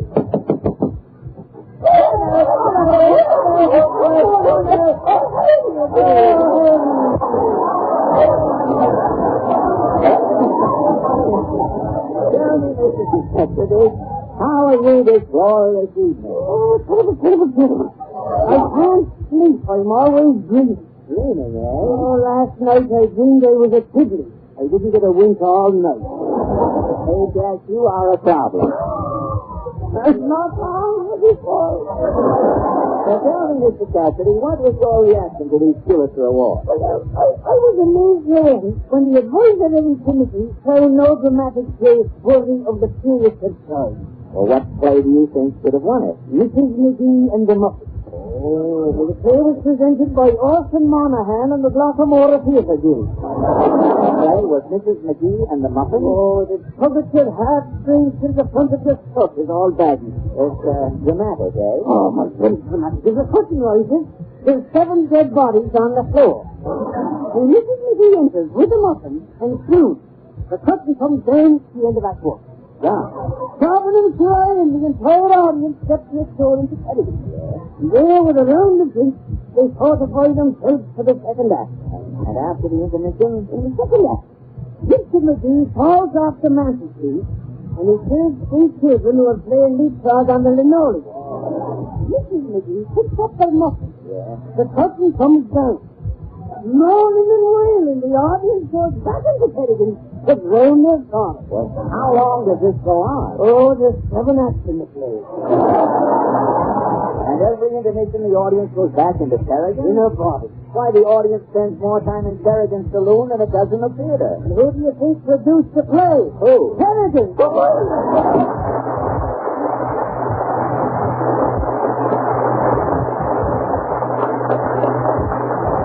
Ladies and gentlemen, we present an opera. Am I in the opera? Well, no, Portland. The star of my opera is Bing Crosby. Bing Crosby? Last week, I tuned in the Philco program. Bing was just singing Our Things in Glockamora. Is that little foot still leaping there? Does it still run down to Donny Cove? Through Killyberg? Till Terry until there, our things in Glockamora. Is that willow tree still weeping there? Does that lassie with the twinkling eye come smiling by? And does she walk away, sad and dreamy there? Not to see me there. So I asked each weeping willow and each brook along the way, and each land that comes a sighing wearily. How I think in Glockamora, big fine day.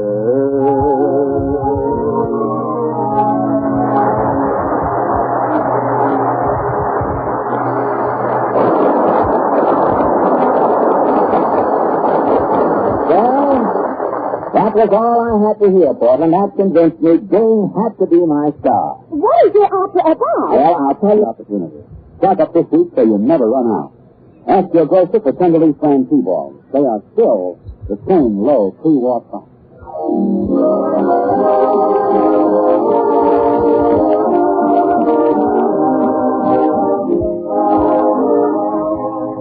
Portland, about my opera. How did you ever get Kitty Crosby for your star? Well, that night, after I heard him sing on a Silco program, I started out for Bing's Hotel.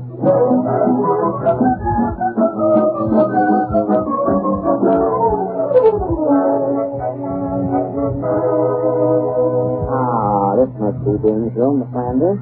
There's an autograph. There's an autograph picture of Bill Ives hanging on the door. Well, I'll knock. Sir, Bing Crosby.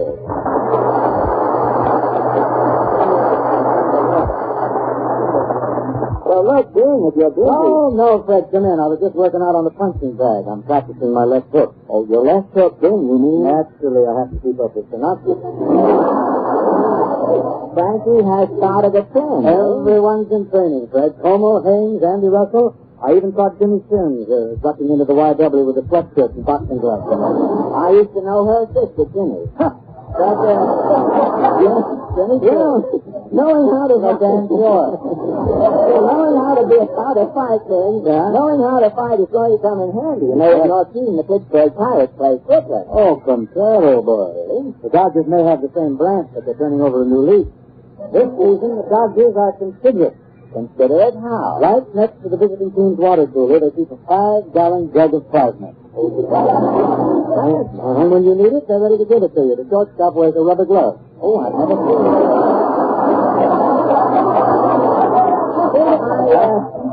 I hear that they say that second base at Everfield can be blown up into an oxygen tank. That is an emergency. But tell me, Jim, I know that you've been traveling around with the team. What do you do with the Pirates? Well, I carry the bat, sprinkle the infield, sell a few Hank Greenberg buttons in the grandstand, and just before the game, I sing the Star Spangled Banner. Oh, you do? Mm-hmm. Hey, the fans must like that. The fans like it, Fred, but last week I got enough to let us listen in there.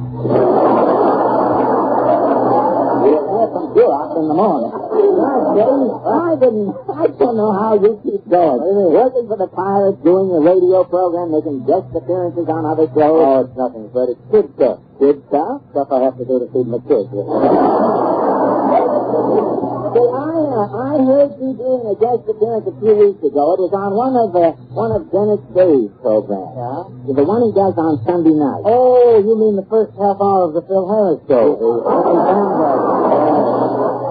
Yes, I knew then that you were open for singing work, part-time work. That's why I'm here. I have written an opera, The Hollywood Mikado. I'd like to have you star it. You sing the leading role, and how you sing the leading role. Now, the opera opens in the ermine-paneled office of a big movie studio, the Louis D. Allen production. As usual, there's a crisis on the hour. Old L.D. Allen has summoned his entire staff to the conference room. As the curtain rises, the staff breaks into song. If you want to know who we are, here in Hollywood we're the thinkers. We make a thousand movies a year, and most of them are thinkers. We dress in fancy clothes, whether it's a yellow hose. Confidentially we're off more. Go home, go home. We'll bring the party home.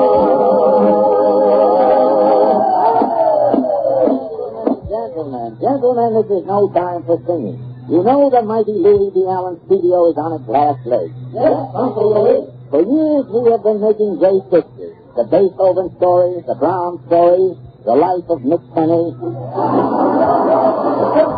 Please, Uncle Louis, you won $200. And me deep in Oscars, I realize that. The studio has prestige, but it's bankrupt. Men, we have got to make money. We have got to give the public what it wants. A Western picture. But where can we get a Western star? Monogram and Republic have them all signed. Boys, here's our new star. Creep along, Crosby. Come in, creep along. All right, boys. Creep along, Crosby. Who's he? Tell them who you are, creep along. I'm proud to spread the information. Hold my spurs there. A Hollywood cowboy, I ride protecting the color ranges. On the screen I brave all dangers. In the laugh reel I generally die. I provide the thrills with my riding and fight and pray. I'm always with Gabby Hay, but the sight of a gun gives me chills, 'cause I've never been west of Beverly Hills.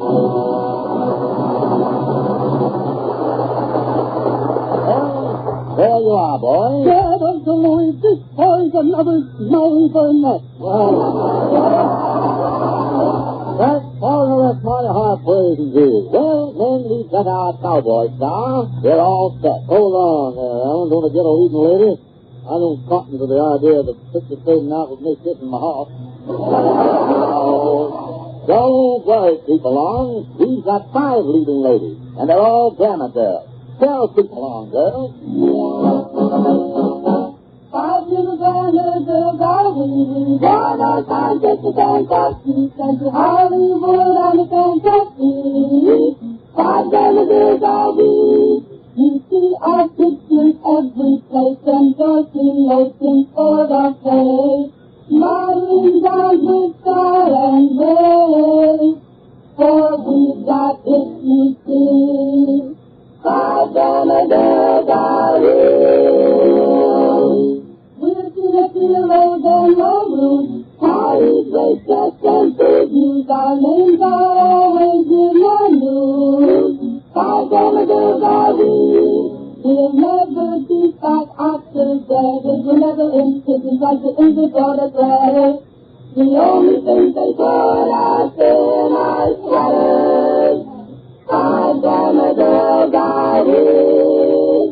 Homesick for Kentucky.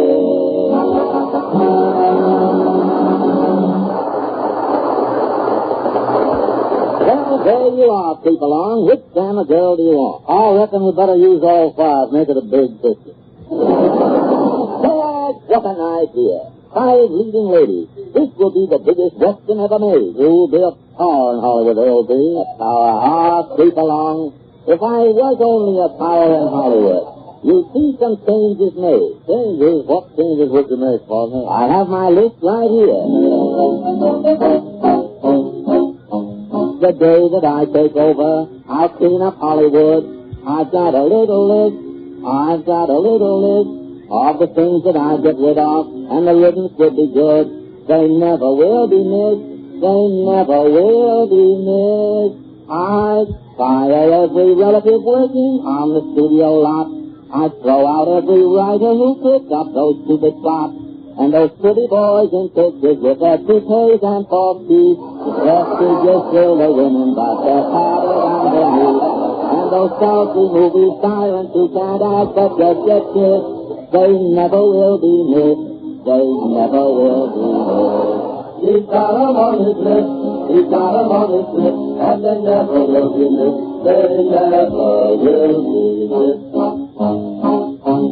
And those movie theater patrons eating popcorn all the while.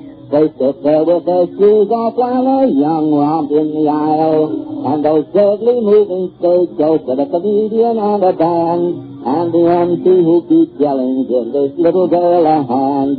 And the past who sits behind you who thinks music should be his. They never will be missed.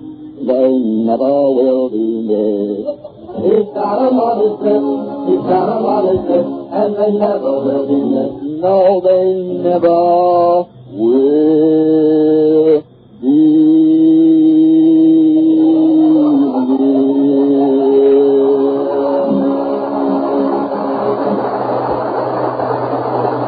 Well, boys, we've got our cowboy star and the leading ladies. Let's start shooting the picture. But Uncle Louis, the studio is bankrupt. Dad, no money to hire at. Where's partner? Think I can solve the problem. Solve the problem? How? Keep along? It's just to use relatives. Relatives? I got 4 sons laying around the house, not even the teeth.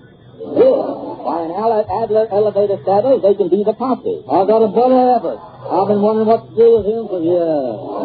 This is the solution. I got 9 ball players. If they blow another doubleheader, I'll bring them in from Pittsburgh in a minute. Good. We can have a mock suit, and I can even throw in 200 horses to boot. To boot? That's the only way to get my horses to run. Hello, Fritz. Just a minute, keep along. How come a poor Hollywood nobody cowboy actor like you has all these dependents, a brother Everett, and 200 horses? Well, I confess, without this 10-gallon hat, without these simulated mink straps, I'm not too long cause I'm being broke. Being Crosby, I've still never seen you in pictures. Nobody's ever seen me in pictures. That's why I want to do a picture all by myself. This is it.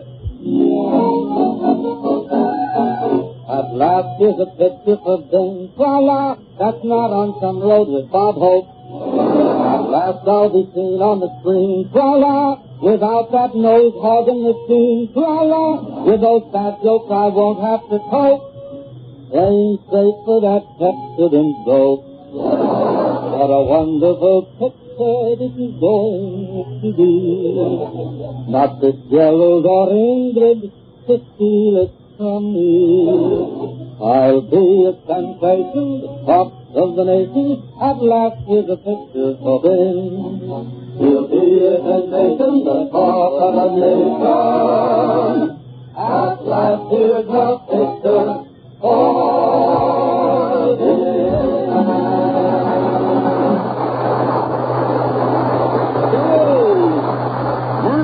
Now I remember you.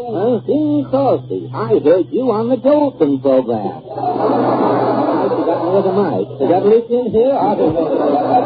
See, I've got it. Soon we'll make this a singing lesson. We'll get the biggest cowboy band ever assembled. 300 banjos, 400 jugs, deep manners, 150 washed-up cases. Well, let's start the first. I'll get my band down. Hold it. Don't get your band down. I just remembered. The music is out. Music. Then we overlook something. In all the excitement, there's one thing we forgot. Pitsillo.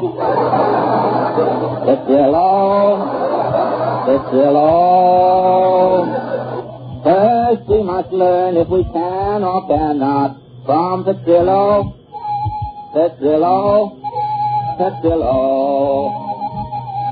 If you want a musician to beat on a drum, or a trumpet to toot, or a banjo to strum, you can't do a single thing till you hear from Petrillo.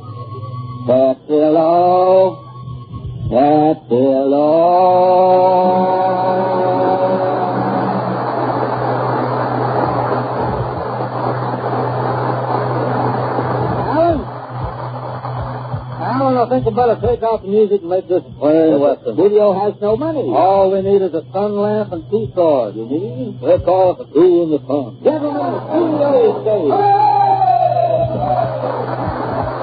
Before you mind, you remember Captain Pierce and Tender Lucy on the top of the day, I want to thank you for doing much.